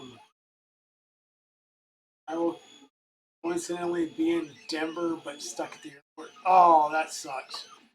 Well, 19 Watcher, I am flying in on the 20th. I'm going to stay with my mother-in-law in the Denver area. I think she's still in Aurora, and I'm going to fly. I'm going to drive down to Colorado Springs on Friday and meet a couple of friends because I used to live there.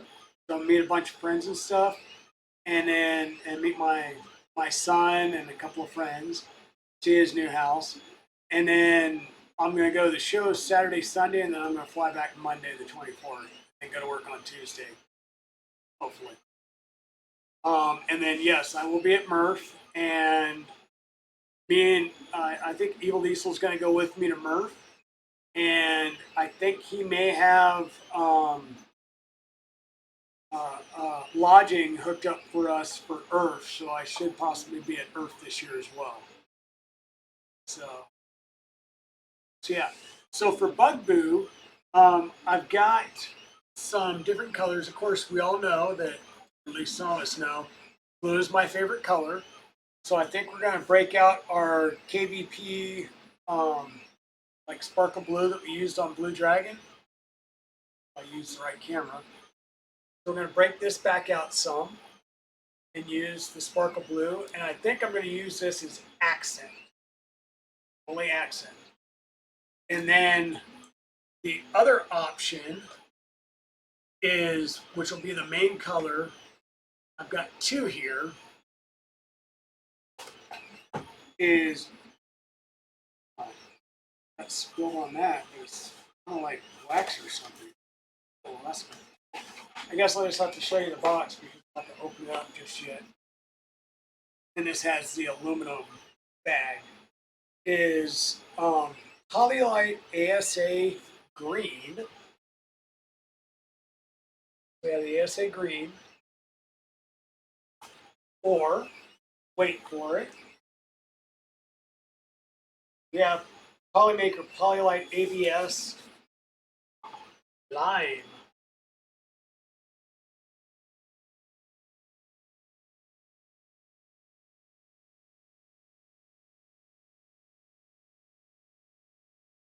You're gonna be in a tent?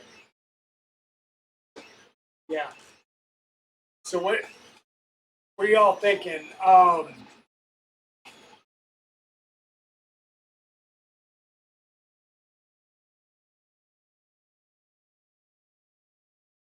Sorry, I felt like I needed to sneeze.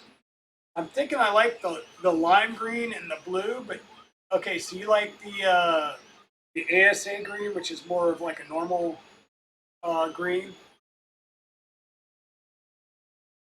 Yeah, so Rocky Mountain Rep Fest is next month in April, and then Murph is June or July, I can't remember. And then Earth is normally like September, October time frame, correct, Chewy? The Rocky Mountain is in Loveland, Colorado. Murph is in Goshen, Indiana. And then Earth is in Bel Air, Maryland, I believe.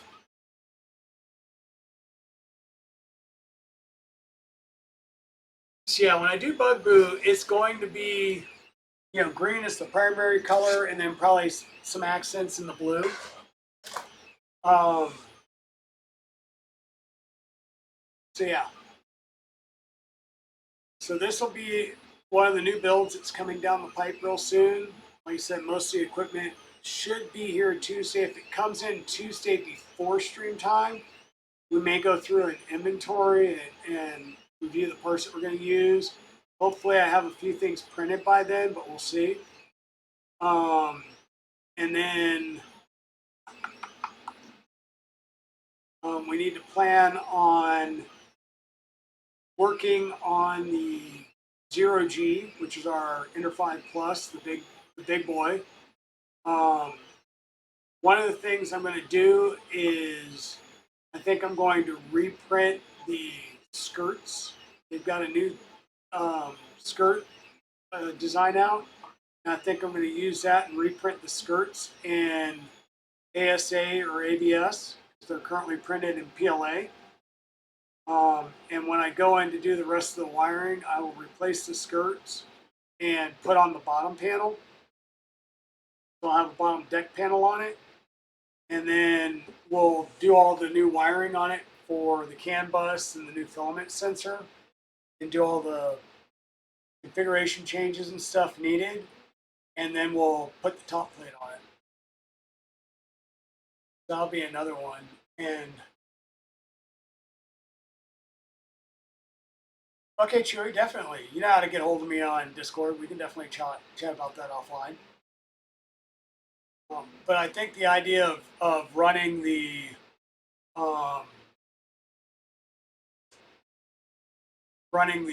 toolhead for the ZeroG via CANBus will be nice because that will reduce the number of wires in that umbilical that's going around.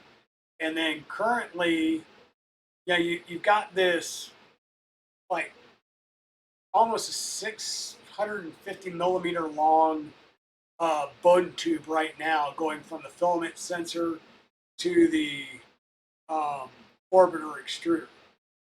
And the filament runout sensor is even dropped down further than that. So I probably got close to 700 millimeters of filament that'll get wasted because it it hits the end of the roll, it triggers the filament sensor.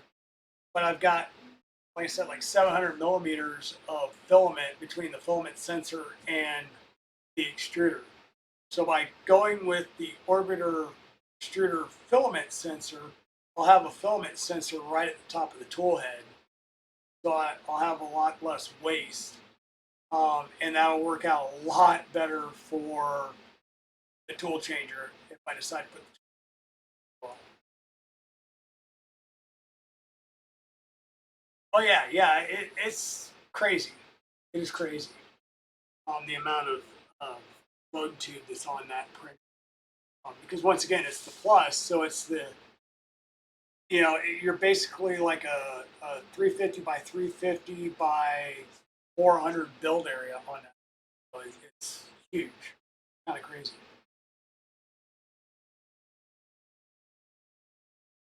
It's great for doing helmets. Don't get me wrong. It's been great for doing a lot of small parts and full plates and stuff. But yeah, you just have to be. You just have to know that you're doing a really large print.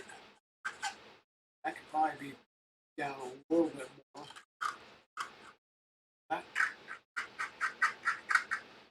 So yeah, that could definitely be down a little bit more. Definitely need to be tuning that extruder a little more as well. But yeah, I still haven't done any input shaping or pressure advance or any tuning really on this printer. It's been sitting on the floor, like I said, as we've been working on other projects. So that's probably something I need to do as well, is keep this on the bench and get some things done this week while I'm waiting for parts to come in for group. We can work on when I guess here and get started. Great.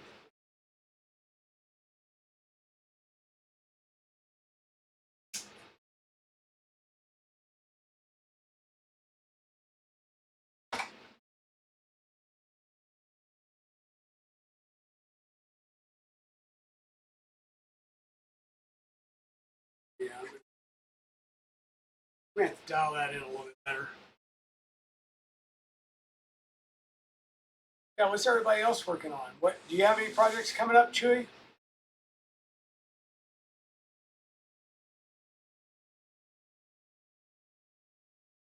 Yeah, so the here.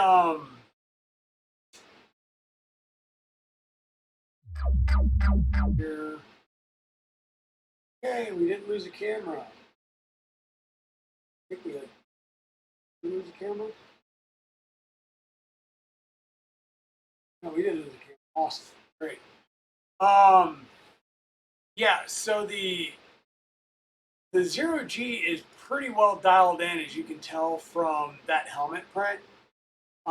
Definitely need to, I'll say, optimize my supports a little bit better for doing those large scale prints like that. Um, but yeah, it prints beautifully. The being able to do Z tilt on that. So the way I normally run it is I do a home, I do Z tilt, I home again, and then I do a bed mesh. I do that before every print, especially if you're going to do a long print, because that helmet ran for over 4 days. And I haven't been able to dial up the speed too much on it just yet because of the table that it's on.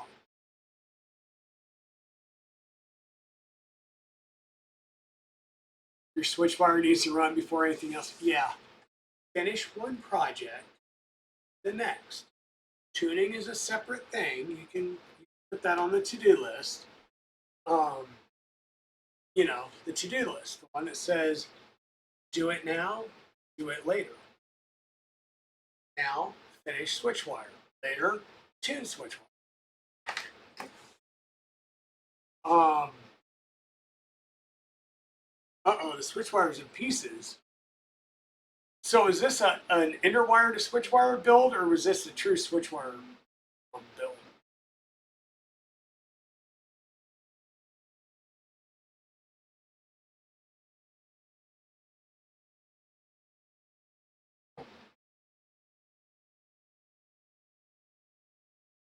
True switch wire. Okay. Cool.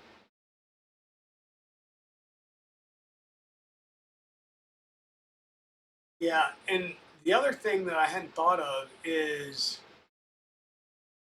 I had an electrical problem. Okay.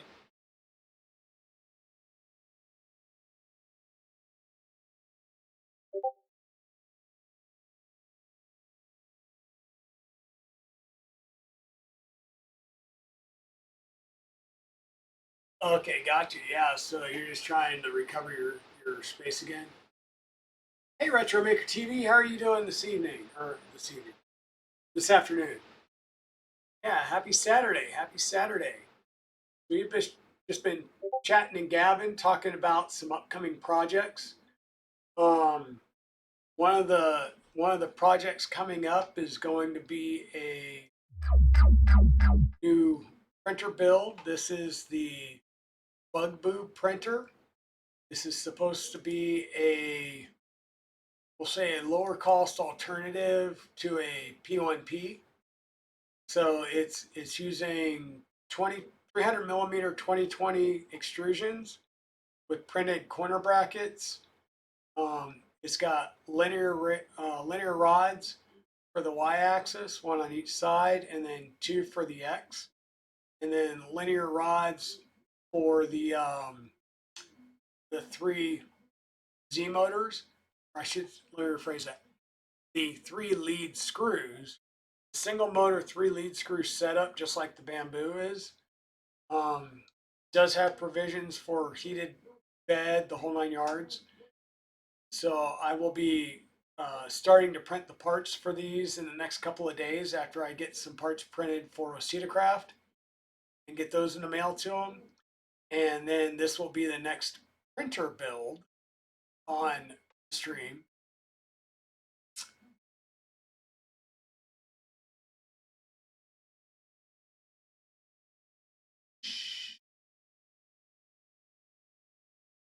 Can't talk about giving coffee tables back, Chewy, because I've got a dining room table that's got two on it. My my wife keeps asking me to get out of there and bring upstairs, and I keep telling her I can't until I get the electrical up here squared away.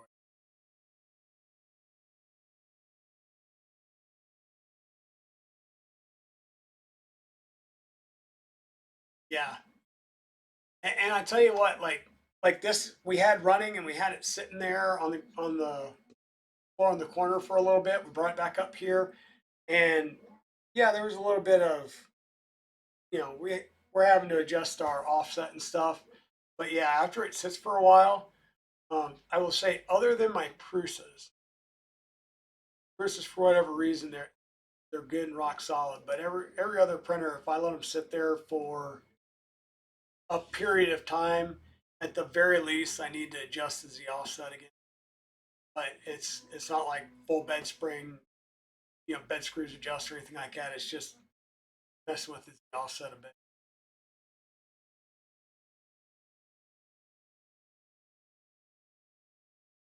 Yep, that's true. You're right.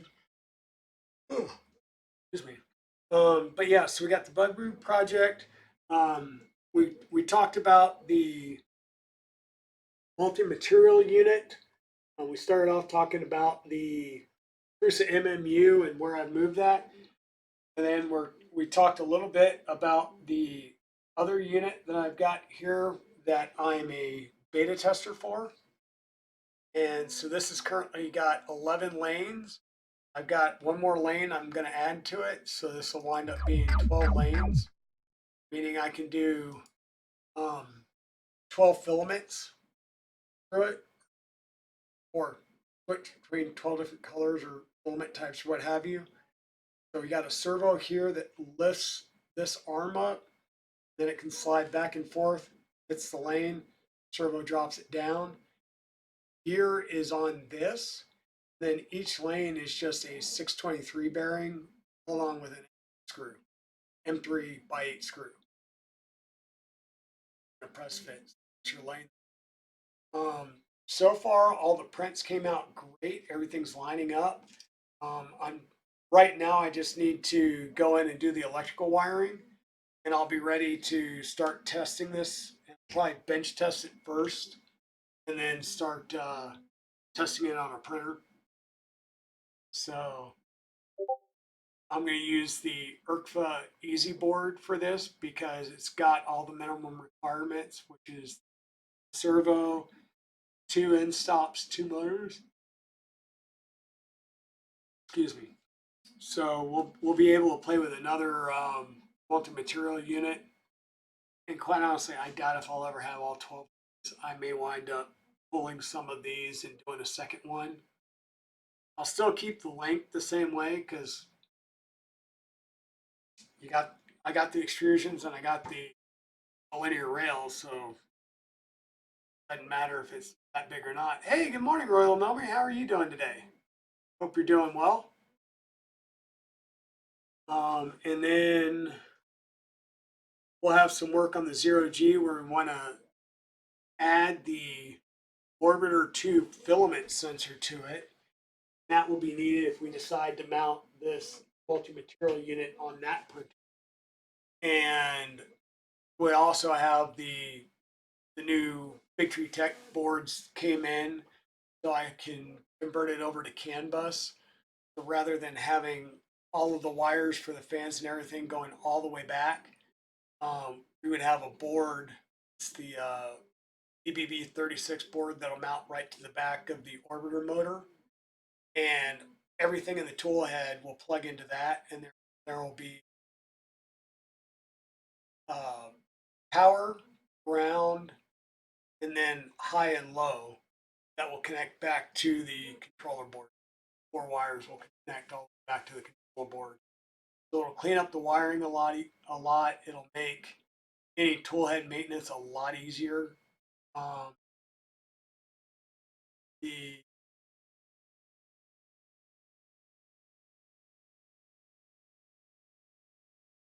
excuse me, the tool head board itself does have a STEM 32 chip on it, and it does have its own driver on it for the extruder motor.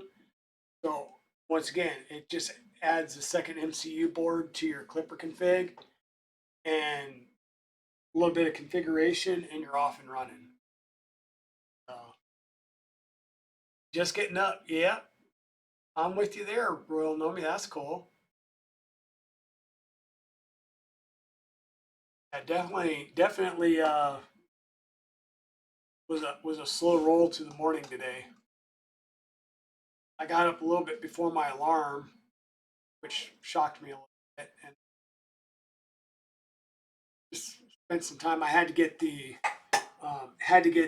MMU, or the Cruiser Mark III MMU broken down, and she's back here where she's going to live. So Purple Haze is back here. We've got our filament buffer system back here on the side still. And what I've done is I brought one of my RepBoxes down here, and I switched the outlets from the bottom front to the top front. And all I need to do now is use some of my, I'm going to do the 3mm inside diameter Bowden tube and make connections from the RepBox up to the buffer unit. So that way, all I have to do is change the spool, push it all the way through the Bowden tube up to the buffer unit, open the buffer up, run it around the wheel, load it into MMU unit, and I'm back up and running again. And if I wind up putting a MMU unit on Ender 3, then it'll just get turned sideways and I can mount the spools up on the wall here. So that'll be the plan there. Score, well, I got you on. Yeah, it's one of those things of I've not been sleeping well the last few days. So definitely been trying to stay up on my coffee to stay awake, but I need to get a good night's sleep. Oh yeah, you missed it earlier, Royal Nomi. They sparked off a hype train on me, and we got a level 2 hype train today. So that was a good, interesting morning. Woke me up a little bit. Thank you everybody again for throwing out a hype train and getting me going. It was much needed to wake me up, and thanks for all the support as well on that. Yeah, well, been doing meetings a lot. That's enough.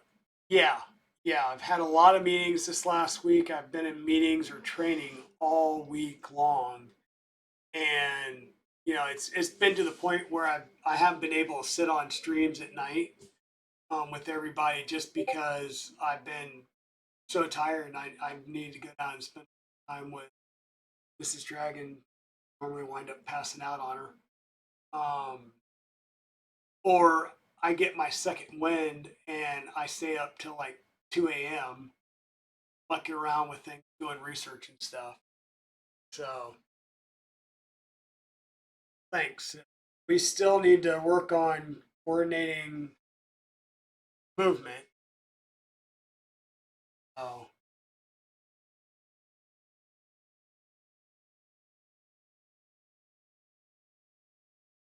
yeah, sleep. What's that? Yeah, exactly. Like zombie, like sleep. What's that? Like I'm surprised zombie's not up and on stream.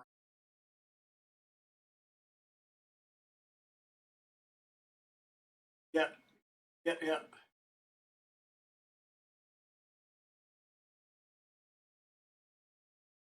So yeah, it's um.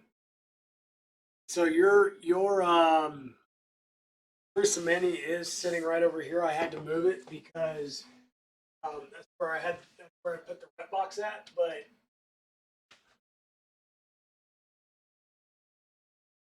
so for those that caught the other stream, this is Westery One's Crucimini sitting over here, which apparently I have been told that I have to name and sign. She picks it up. So I'm still thinking hard of those two things. When we got it, uh, I should say, when it came to me for repairs, the extruder itself mounts with two screws to the the XZ carriage, right? The extruder had been torn off, meaning it was not properly packed when it was shipped to Westery, and the extruder had ripped out and ripped um, the captive nuts out of this centerpiece.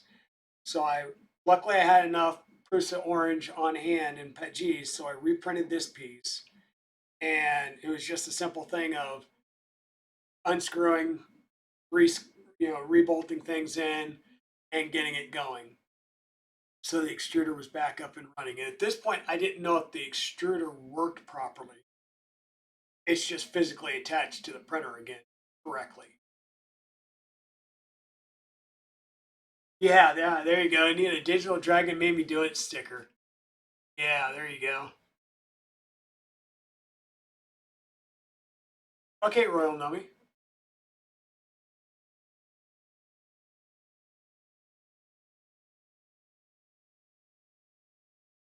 Yeah, so we got that part squared away. We did go ahead and print a cover that goes on the back. That's why you see this little black piece here. There is a cover that just clips on the back, and that's just a quality of life thing to keep you from touching anything on the back as you're sitting here scrolling through and clicking on things. Yeah, we didn't even get into the fact that I had to wash everything down and then wipe it down with alcohol. Yeah, we'll just leave it at that. The bed, I don't know what they were using on the bed, but when I was washing it, um, soap and water and a new kitchen sponge, and was washing it, um, stuff was coming off in clumps. Right. And so I was like, ooh, wow. Yeah, exactly. Exactly. Um, so we washed that. We did add the brace here. So this is something I've done on mine. And so we have this brace here that just ensures that the Z-axis stays at a 90 degree. Fairly simple enough. Uh, yeah, there was whatever they had on the bed as, I'm not sure if it was from the smoke because it reeked of a chain smoker. So I don't know if it was from the cigarette smoke or if it was from some type of bed adhesive that they were using. But yeah, it was coming off kind of in clumps. It was bad. The hot end has been completely replaced, and I still haven't worked on trying to get it out. But the there is a jam in the Revo Micro hot end that was so bad that I could not get the compression fitting pushed down, and we actually ripped the um, PTFE tube out of the top of the hot end trying to get it out. So I got yeah, Westry aired it out. It spent like 3 days in my garage airing out. It was bad, and I did the first cleaning in the garage before I even brought it in the house. So we have a new hot end on it. I am going to see if I can recover the old one. If not, it's going to be used for cautionary tales from now on. We got everything wired up, and I turned it on, and I realized that this fan on the hot end was making noise. And at looking at it, what it was is there was a chunk that was missing out of the fan housing. Not the blades. The blades are all intact, but it was the housing itself that was vibrating because it was broken. And if you had all four screws in it, it probably wouldn't be bad like you would have on a Mark III. But on the Prusa Mini, you've got two screws diagonally. There's a lot of ability for vibrations to flap that around. And so I swapped this fan out. Um, the 5010 makes noise when it spins up, but then it calms down. So I'm not too worried about it. If it's that bad, sis, we'll get that swapped out for you as well.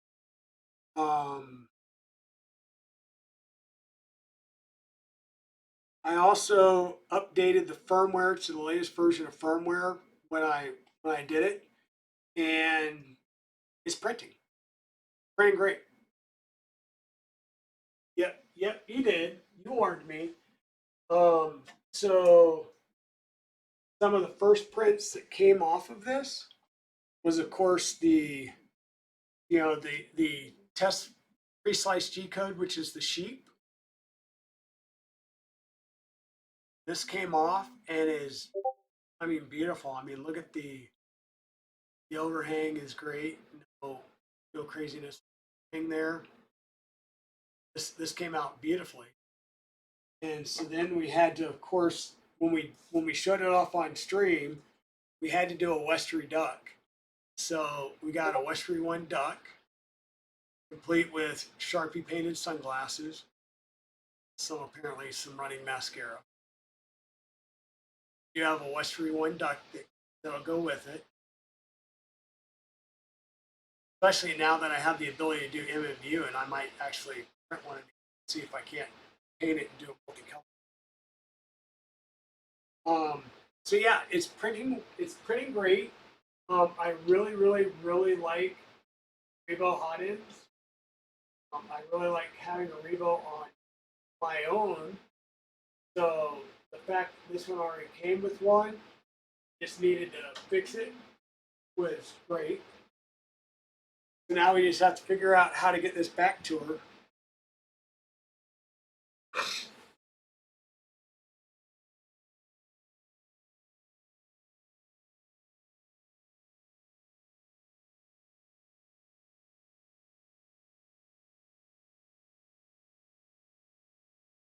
Yeah.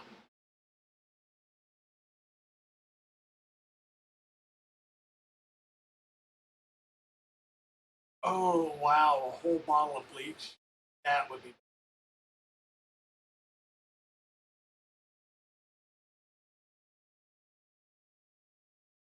But yeah, I mean, nothing about the fix was really hard other than, just needing to print this new piece and then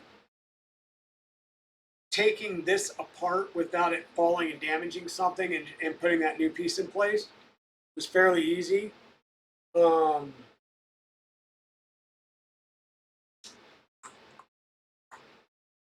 when I replaced the hot end, there are pigtail connectors right here. So it's just unplug the actual tool head, plug the new one in, and get it working. So that was good. Yep, that's exactly what's going to happen. BC Royal Nomi is either Westry is going to swing by this direction or close enough that I can meet her somewhere, or I may have to drive it up to her. Either way, I'm going to see Mia. So.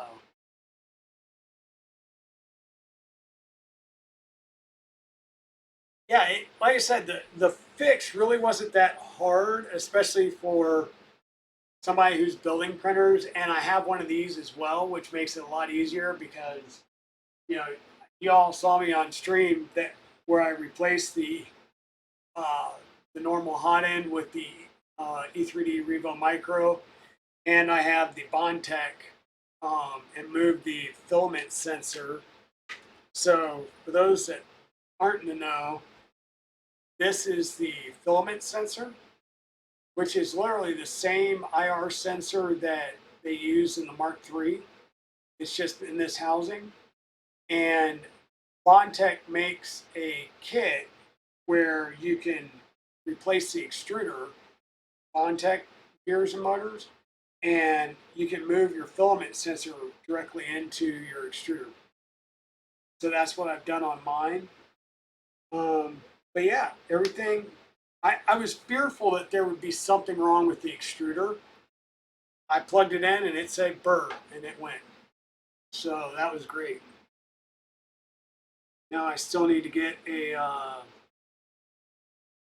paint marker so I can sign this because she wants me to sign it. I'll figure out some way of. Maybe what I'll do is I'll print a piece that goes on the front here and I'll sign that. Yeah.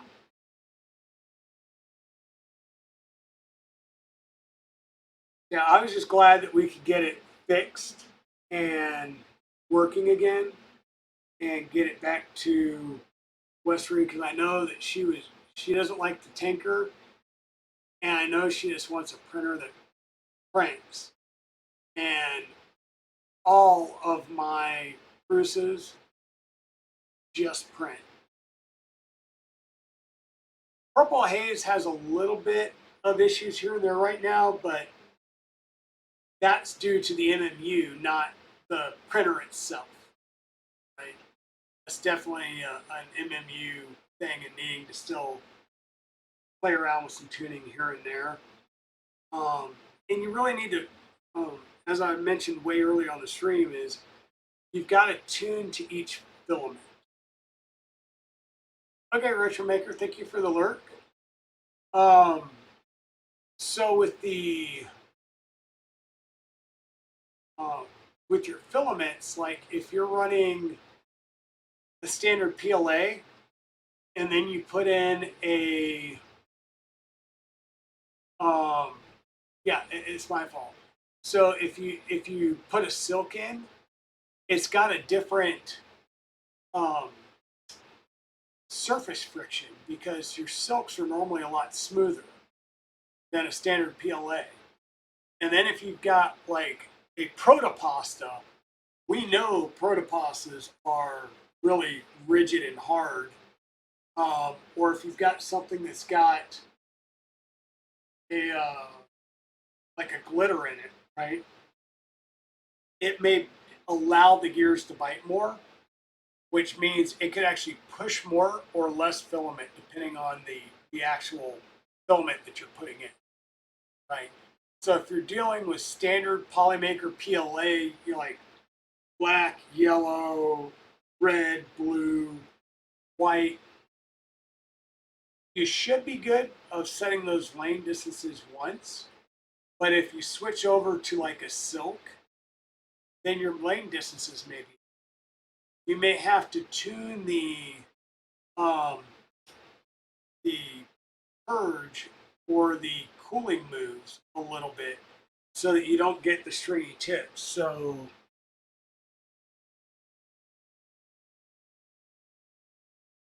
this is the standard Polymaker black. And you see how nice and clean and pointy that tip is. That's a very, very good tip. It's not going to cause you to have any issues in your filament path. Right? It's still going to load just fine, and it's not going to trigger your filament sensors erroneously.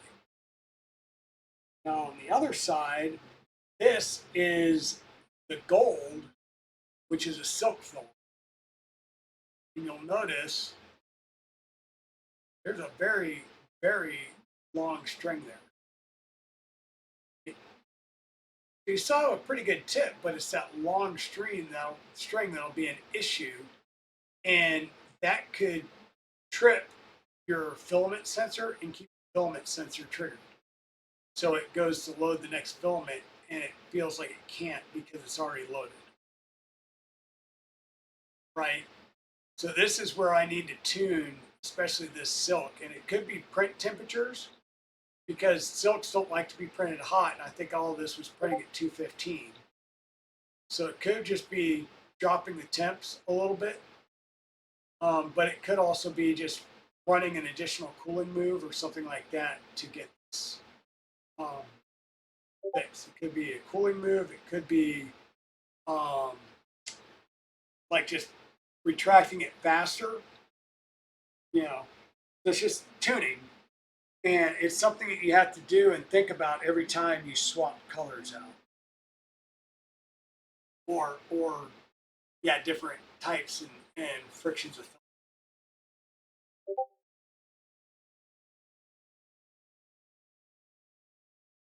Oh, tell me about it, Rip Artist. I was over at Evil Diesels yesterday, and I think his wife and daughter had done a school project on the table, and there was glitter still all over the table. So I am pretty sure I probably still have glitter on me somewhere because it feels like it takes forever to get glitter off of you.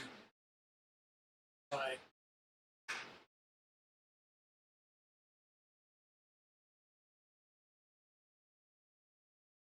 correct. So I believe that is pretty much the standard is silks will get shinier if you print them hotter, but they do get more brittle.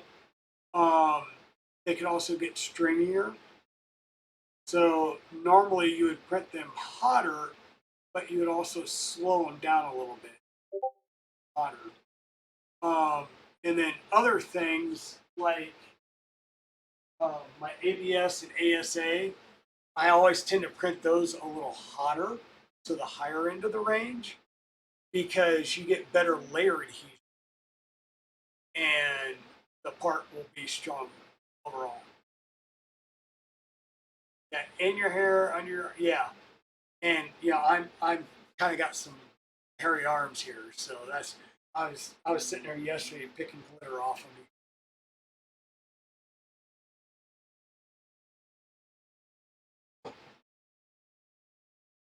Yep, yep. That is so true, Rip Artist. Glitter is worse than sand at the beach. Yes, it is. So yeah, that's pretty much all I had for stream today. Um, I am going to, like I said, do some rearranging of some printers. Um, my D-Bot will probably come down, and Blue Dragon will set up here next to Red Dragon. And the D-Bot isn't going away. It may be reconfigured. That's another thing I need to add to the list, because what I'm thinking of doing is I'm either going to take the Ender 5 Plus D-axes and install them in here and run the bed off that, or convert this to triple lead screw, a la the ZeroG Hydra or Trident or what have you. I would probably use the Hydra mounts and mount it up a similar way and get those motors on there and just get the linear rails and stuff and run it that way. But we'll see. I'm still trying to think on that. But I mean, that is an old, like,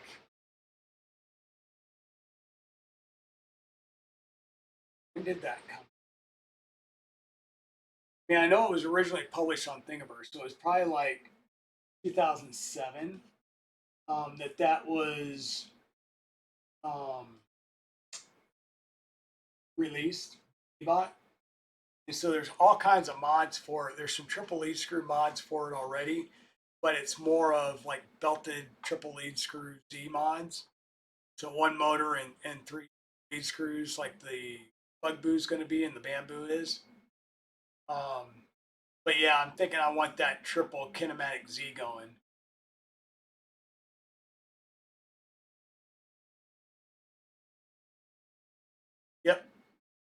Yep, yep. So far, there's been one part for that build for or the parts I'm printing for that I've just been having all kinds of issues with. And it's this overhang here. So I'm printing it like this because it comes into the slicer like this. And I'm like, no, I'm not going to put that much support on this part. I should be able to this way. And I am getting crap for overhangs. And I've tried support on it and it's coming out like crap. So I may wind up printing it in this orientation.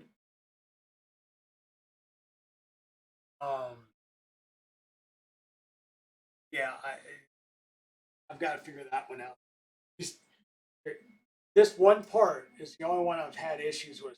And of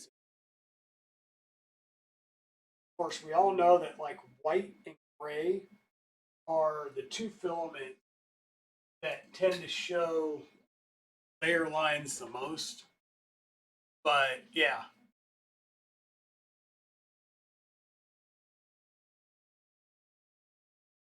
Yeah, Chewy.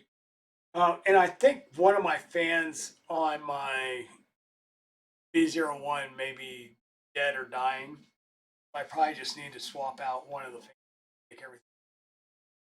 But yeah.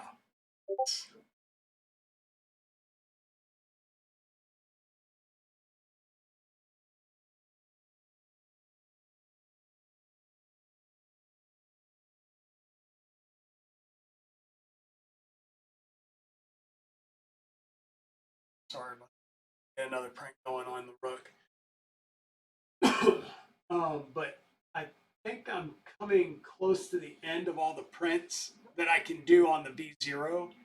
Then I'll have to move the filament over and put the tent up ender to do bigger pieces that will fit on the B0.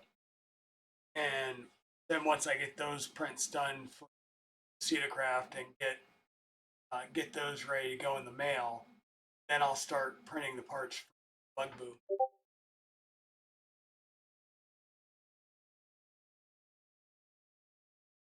Yeah, PLA and overhangs, and yeah, I'm liking the Rook with the 4010s, and I have seen that somebody's got a Rookery with 5015s.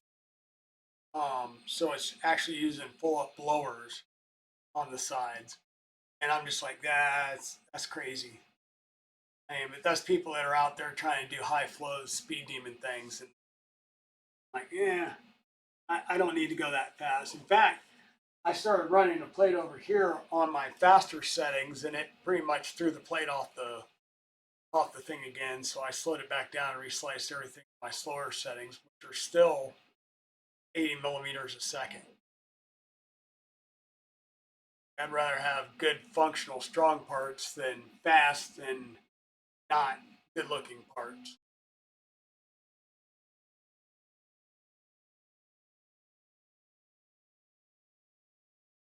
Yep.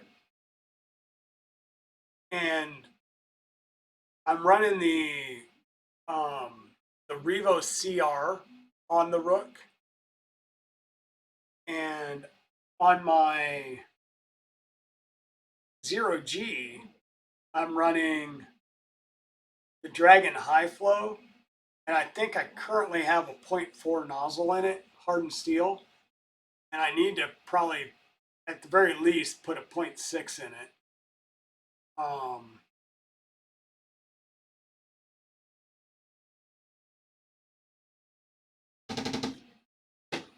Oh, not a problem, Repartis. An STL file I won for a Rookery was corrupt. Okay. Custom file or not.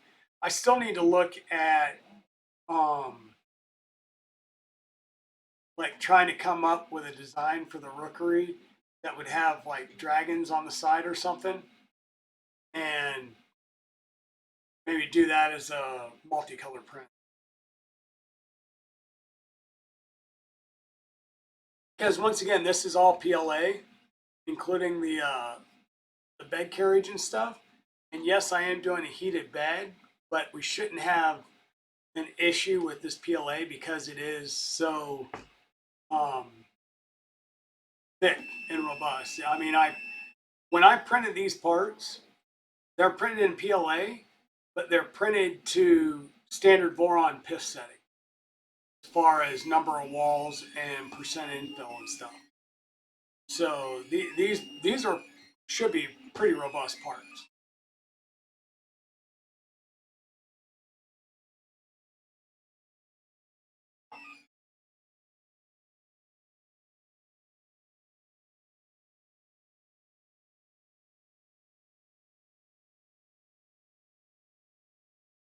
Um, well, the reason I want to go to '06 is because um, on the ZeroG, it's such a big build plate that I'm going to be running helmets and stuff on it. So running that Warhammer helmet was 4.5 days, and that's a 0.2 layer height. If I could run it with a 0.6 nozzle, one, I'm going to have fatter walls, and I can run a little bit higher. Yeah, so on my large printers, I would prefer to have a 0.6, if not a 0.8. But I found 0.6 has been the sweet spot, and going to 0.8, I really have to adjust a bunch more to get good flows and stuff. But even the D-Bot back here, which has, I've configured it with, I'll say, a standard Mark III tool head setup, so extruder and hot end, and it's running a Revo in it. And it's got a 0.6 nozzle mounted in it right now. But yeah, I would, yeah, the bigger ones, I need to double check that because I've got all my slicer settings set for 0.4 right now. But I'll tell you what, the Ender over here in the corner, I know that has a 0.6 hardened steel nozzle in it. And I've got the same ABS profile for So the printer settings in excuse me, not the print settings in Prusa Slicer for my ABS are the same that I run for the V0 and the Ender when I'm doing Ender parts or any ABS parts for them.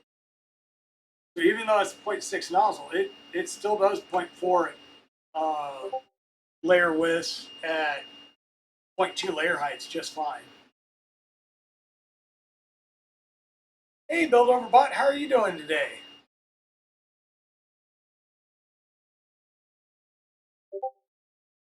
Yeah, I get that, Built Over Bot, and I just recently, for the Bugaboo build,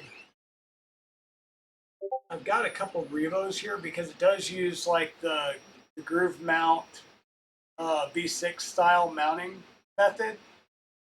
So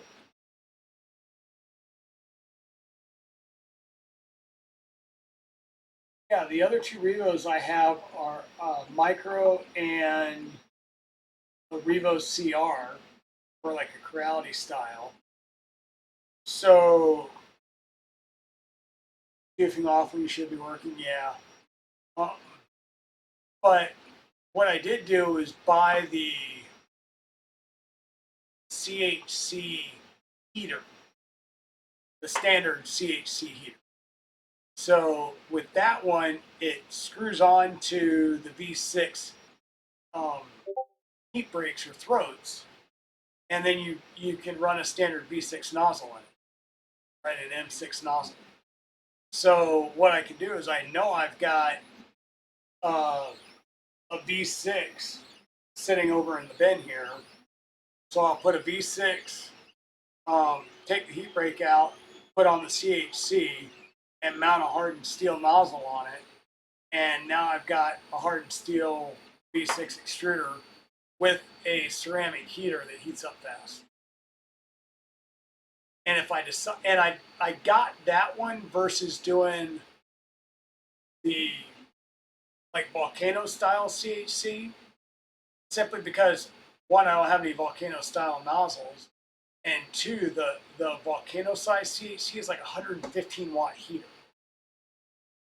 So if you put that in a decent sized bed on a printer, and you're going to need a 350 watt or larger power supply to run it.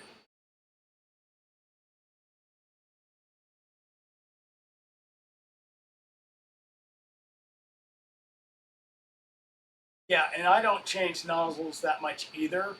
I do like the Revos and the fact that I can get, well, I've got two sets now because one came with the printer that I bought from Lisa Harshberger. But with the Revo nozzles, I've got one set that's mounted down there on the Prusa and another set over here. So the nice thing is if I need to print something large, say on the D-Bot, I can swap out and go to a large nozzle. If I want to print something small and detailed and go with the smaller nozzle size, then I can put the 0.25 nozzle into any of the Revos and print that out. Like I could put it on the Prusa Mini over here, which I have, and I printed a Cali Dragon that was like that tall, right? And it printed great detail. But I also managed, there's a local store here in town, and they were at Earth last year. And at Earth last year, E3E had some obsidian. So I do have a couple of obsidian nozzles. These are 0.6. And I have 2.4 and 2.6 still on order. And I haven't canceled that order yet. So when they start shipping them, which should hopefully be here by May, I think, I'll have another couple of obsidian nozzles that'll come in. So I'll have some of the 0.6 hardened nozzles, and that I need that because I do have some carbon fiber PET G and some carbon fiber ABS. And currently my hardened nozzles are on the Ender 3 over here and the Dragon High Flow that's on the ZeroG, which is the Ender 5 Plus chassis.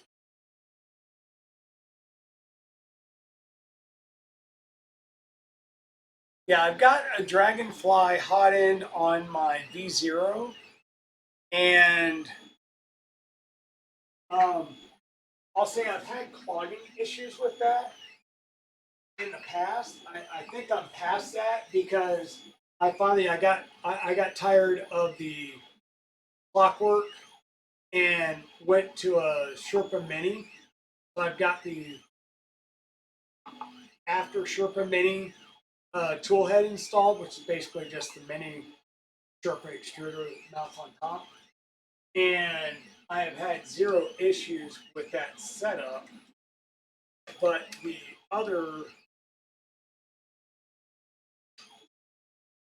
I have completely replaced the heat break one or the throat once, and then this is. I finally took this one out and put a different one in, but if I can get that tube out, there we go. Take that groove mount out. And if the lighting gods will work with me,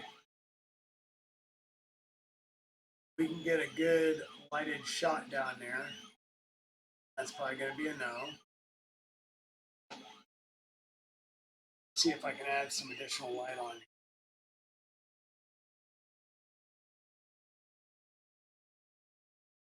That is a filament blob right at the top of the throat.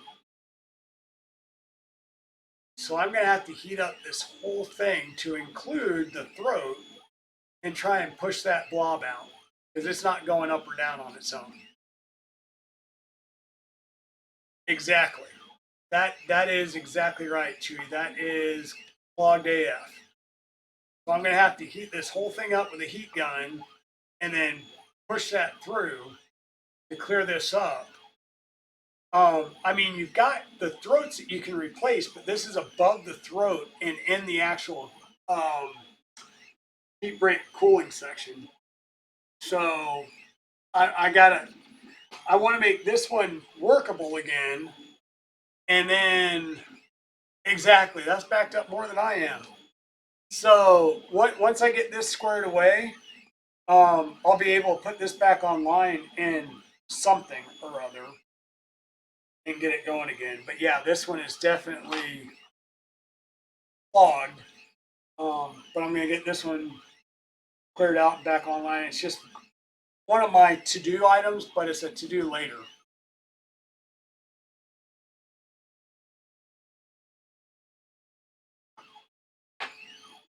We got a song. Let's see. That's way.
Here you go, Rook. Let's get that squared away for you.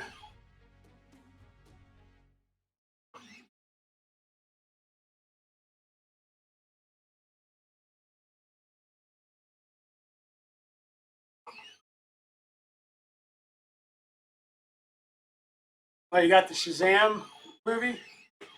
Yeah, it's looking better. I was worried about Shazam. I still haven't seen the first one because I was like, oh, this just looks dumb. But I may have to actually look into that.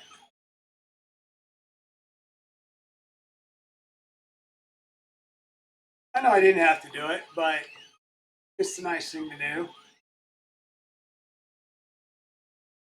You can still do it, Chewy. You can just extend them for a month if you really want to. Yeah, so I'll need to look at that. And I was looking at the Shazam one. There's actually a couple of good ones out that I need to go see that I just haven't been to the movies lately. I used to go all the time. It won't let you gift another one? Okay. Yeah, that's true. Well, and then like with Batman, um, it's like they continue to try and retell the origin story just with a different actor. And I think if they went with the play that Batman is a myth, a figure, that it doesn't have to be the same origin story and let other people come in and basically take over the mantle of Batman, that would make more sense than rehashing Batman over and over and over and over again. You know? The thought that counts. Very true, Rip Artist. Very true. And thank you, Chewy, for gifting Build Over Bot with a sub. That's awesome. I appreciate that.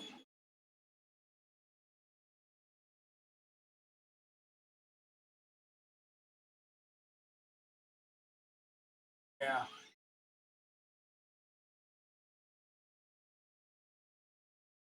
Yep.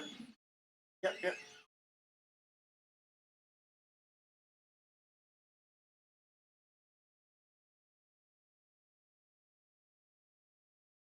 Yeah. Don't worry. Oh, thanks, Rip Artist. So yeah, we're doing good. Like I said, this Rook printer is really awesome. It's a cool little printer. Um, I'm really excited to see what um, the Fabrico kit looks like because I got the Fabrico kits for the ZeroG, and they were amazing, awesome quality. Badger rails were fabulous. They came pre-cleaned and lubed with Mobilux EP2. So that was great too. You didn't have to sit here and, oh, I got alley specials and let me rip them all the way apart and down and clean all the channels out to get all the metal chips out of the bearing races and stuff. And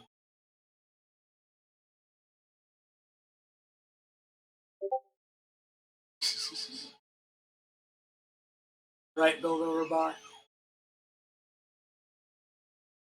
But yeah, I'm looking forward to start printing. And like I said, printing the parts for that bug boo and going with the different colors using the green or uh, I think somebody mentioned the green over the lime green. So I have two spools of lime green, so something is going to be lime green soon. Um, but yeah,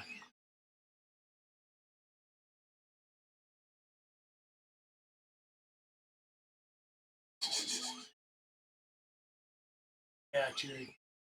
So yeah, we're gonna get that stuff. Like I said, I know parts will be here Tuesday. I don't know if they'll be here before the stream, and I don't know how many parts I'll have printed for that print before um, before Tuesday. So we may wind up doing some unboxing of parts if they're here, just to kind of look at it.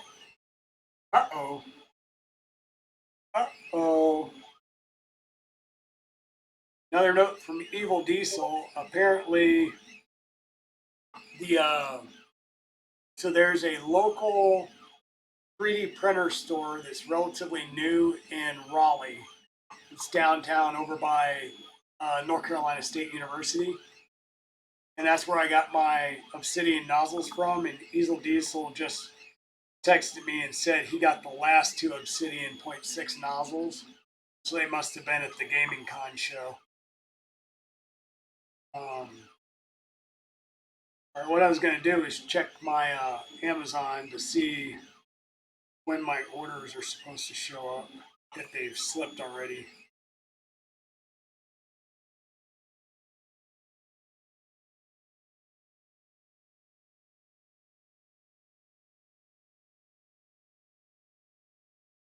So a lot of stuff is arriving on Tuesday. The CHC hot end stuff will arrive Wednesday. The linear rods and the lead screws won't show up until like the 27th or 28th of the month. And then, of course, the closed loop belt is going to be the big issue that we have to have before we do the, I'll say the Z-axis part of the build, because you need to get those on first or have a plan to like pull your rods up to get the belt hooked on. But we'll go over that as we start getting in. And it uses a, that Bugaboo is going to use a Ender 3 bed, which I've got another one of those over in the closet, so.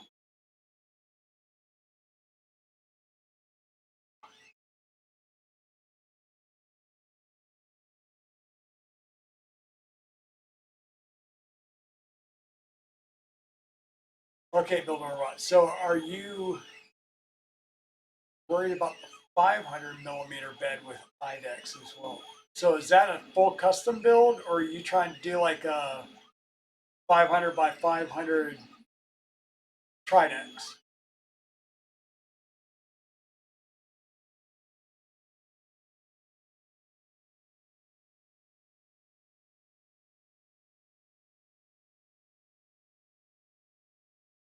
Because that'd be an interesting build.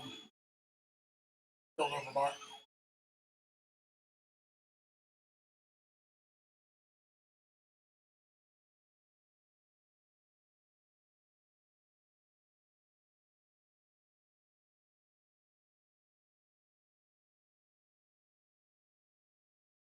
You know, I have a feeling that I didn't set the seam to like rear align, and so it's what I'm starting to see here is printing.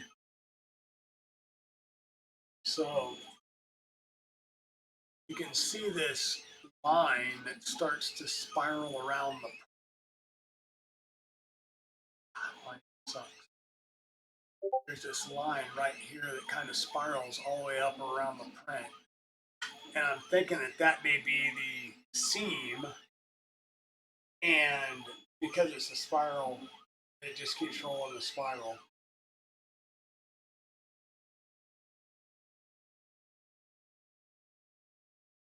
Because this is at least 4. So it's in a base mode. It's got 4 walls. I'm thinking that may be the seam.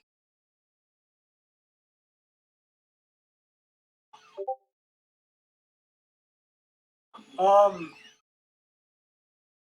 yeah, trying to get the bed flat enough. It should probably either be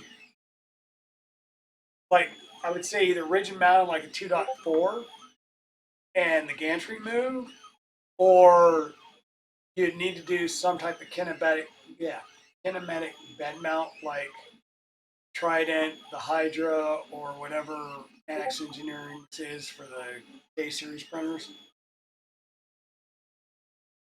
And I have never had a kinematic bed mount until I put it on the ZeroG, and I thought that the dual side-by-side lead screws for the Ender 5 Plus worked wonders. In fact, here, let me show you that setup.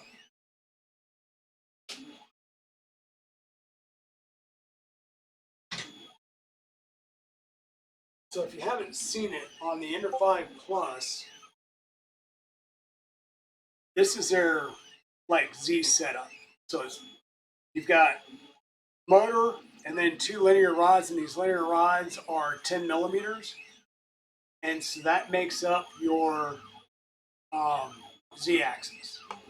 And this was through bolted to the actual frame, so this was able to be pulled straight out of the frame.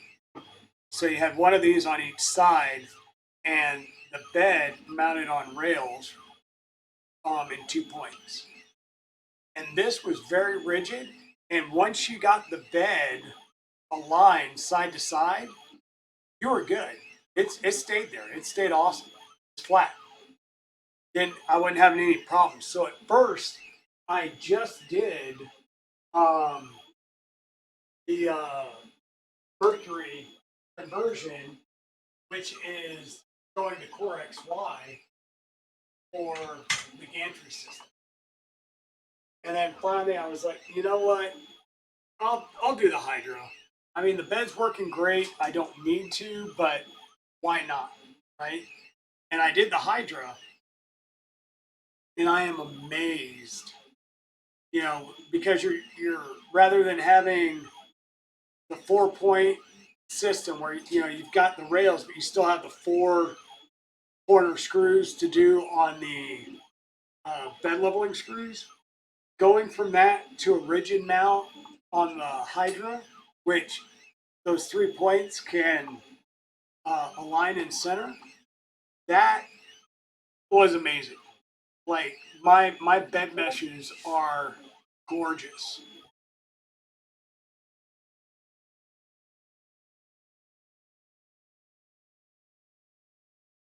All right, Build Overbot, take it easy.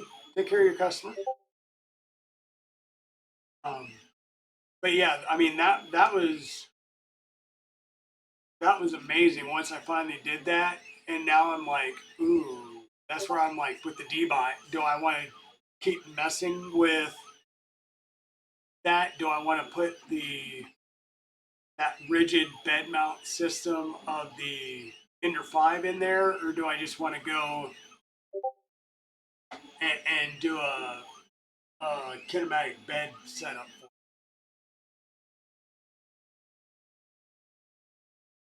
Yeah, the mandala beds are really cool, and the ZeroG bed that I got for the Ender 5 Plus, like I literally, it came in a pizza box, right? Packed foam, extra, the extra cardboard rigid corner pieces, but it was packed in a pizza box. I mean, that's how big that bed is. It's 370 by 377, right? And it was 8 millimeters thick. This thing is massive, and it weighed like 8 pounds because I got up on the scale and then figured out what the weight is, grabbed the plate, got back up on the scale, and yeah, it was like an 8 pound difference. It was amazing, and I haven't had any bed drop issues with that size plate and weight.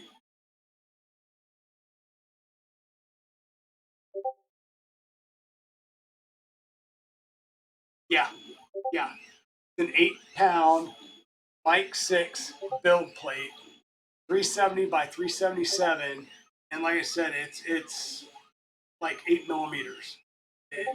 That build plate is crazy. Um, but it is flat.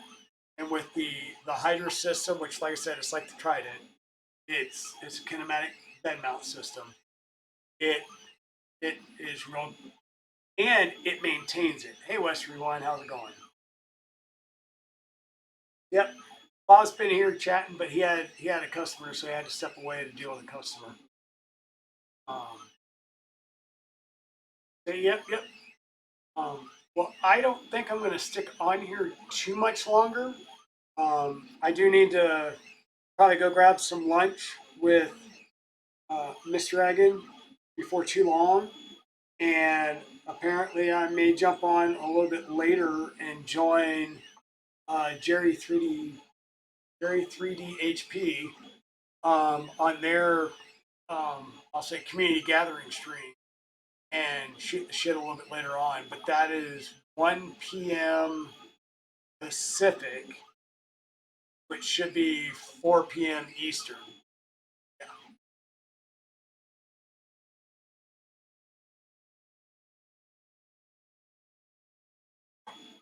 You're making West Street. It's 1 o'clock. What do you mean you were making breakfast? Like, were you making breakfast for the entire farm, or? Yeah, exactly, Rip Artist. I get to hide up here for a while, and then I'm going to go downstairs and probably take her out to lunch. And it's 52 degrees, so we'll see if she's going to try and get me to do yard work or not.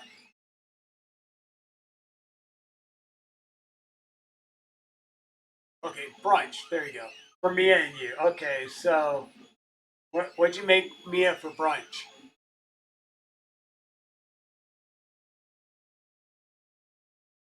Exactly, Rip Artist. It's like 1 o'clock here on Eastern Time. Okay, you went out and fed the farm. Gotcha. That makes more sense. Getting the farm animals breakfast, that'll take a little bit of time.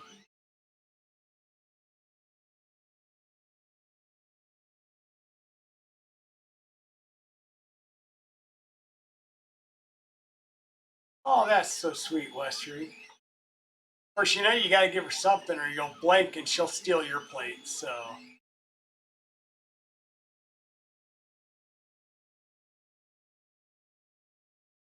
Okay, you're in Pittsburgh? Gotcha. Yeah, I'm over in East Coast, so I'm near Raleigh, North Carolina. So.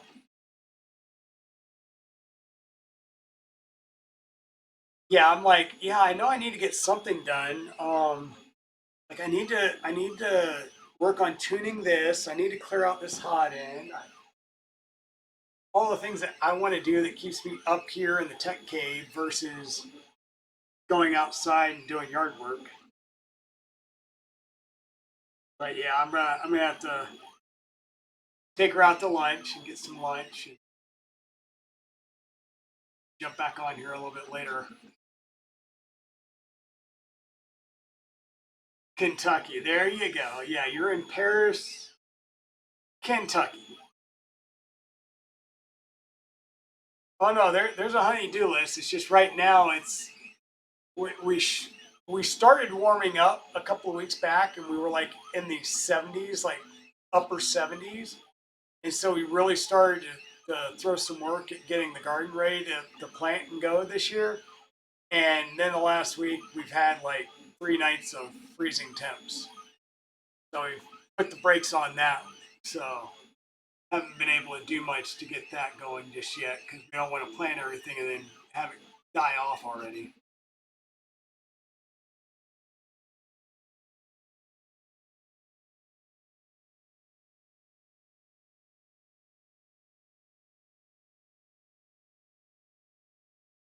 Exactly. Exactly. Yep.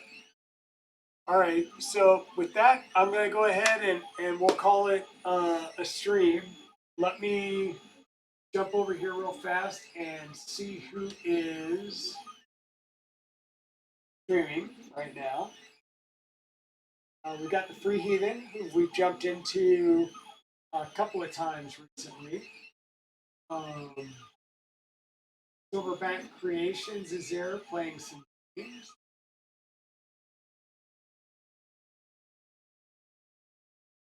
No, he's going to be streaming his King Room.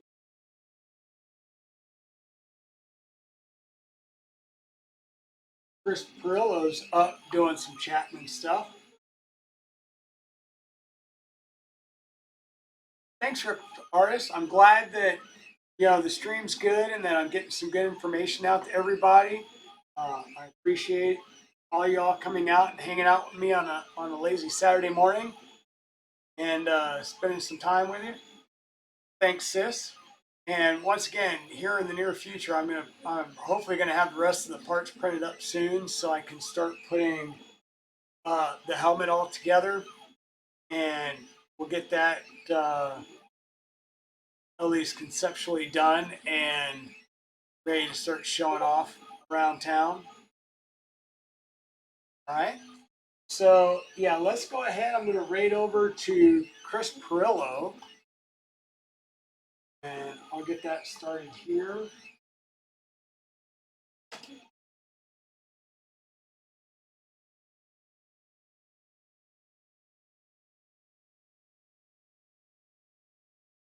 Yep.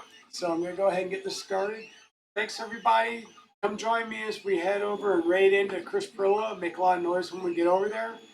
You know, if you've never been over there, please go ahead and give him a follow and see what he's all about. And if you like it, stick around, maybe subscribe. If not, you know, give him 10, 15 minutes to figure out if you like the channel or not. Give him a couple of tries. And once again, we will be back here Tuesday at 5 p.m. Eastern Time. And then again next Saturday at 10 a.m. Eastern Time. And hey, thanks, Judy. Thanks, everybody, for being out here. Thanks for the hype train. Y'all are great. Have a good day.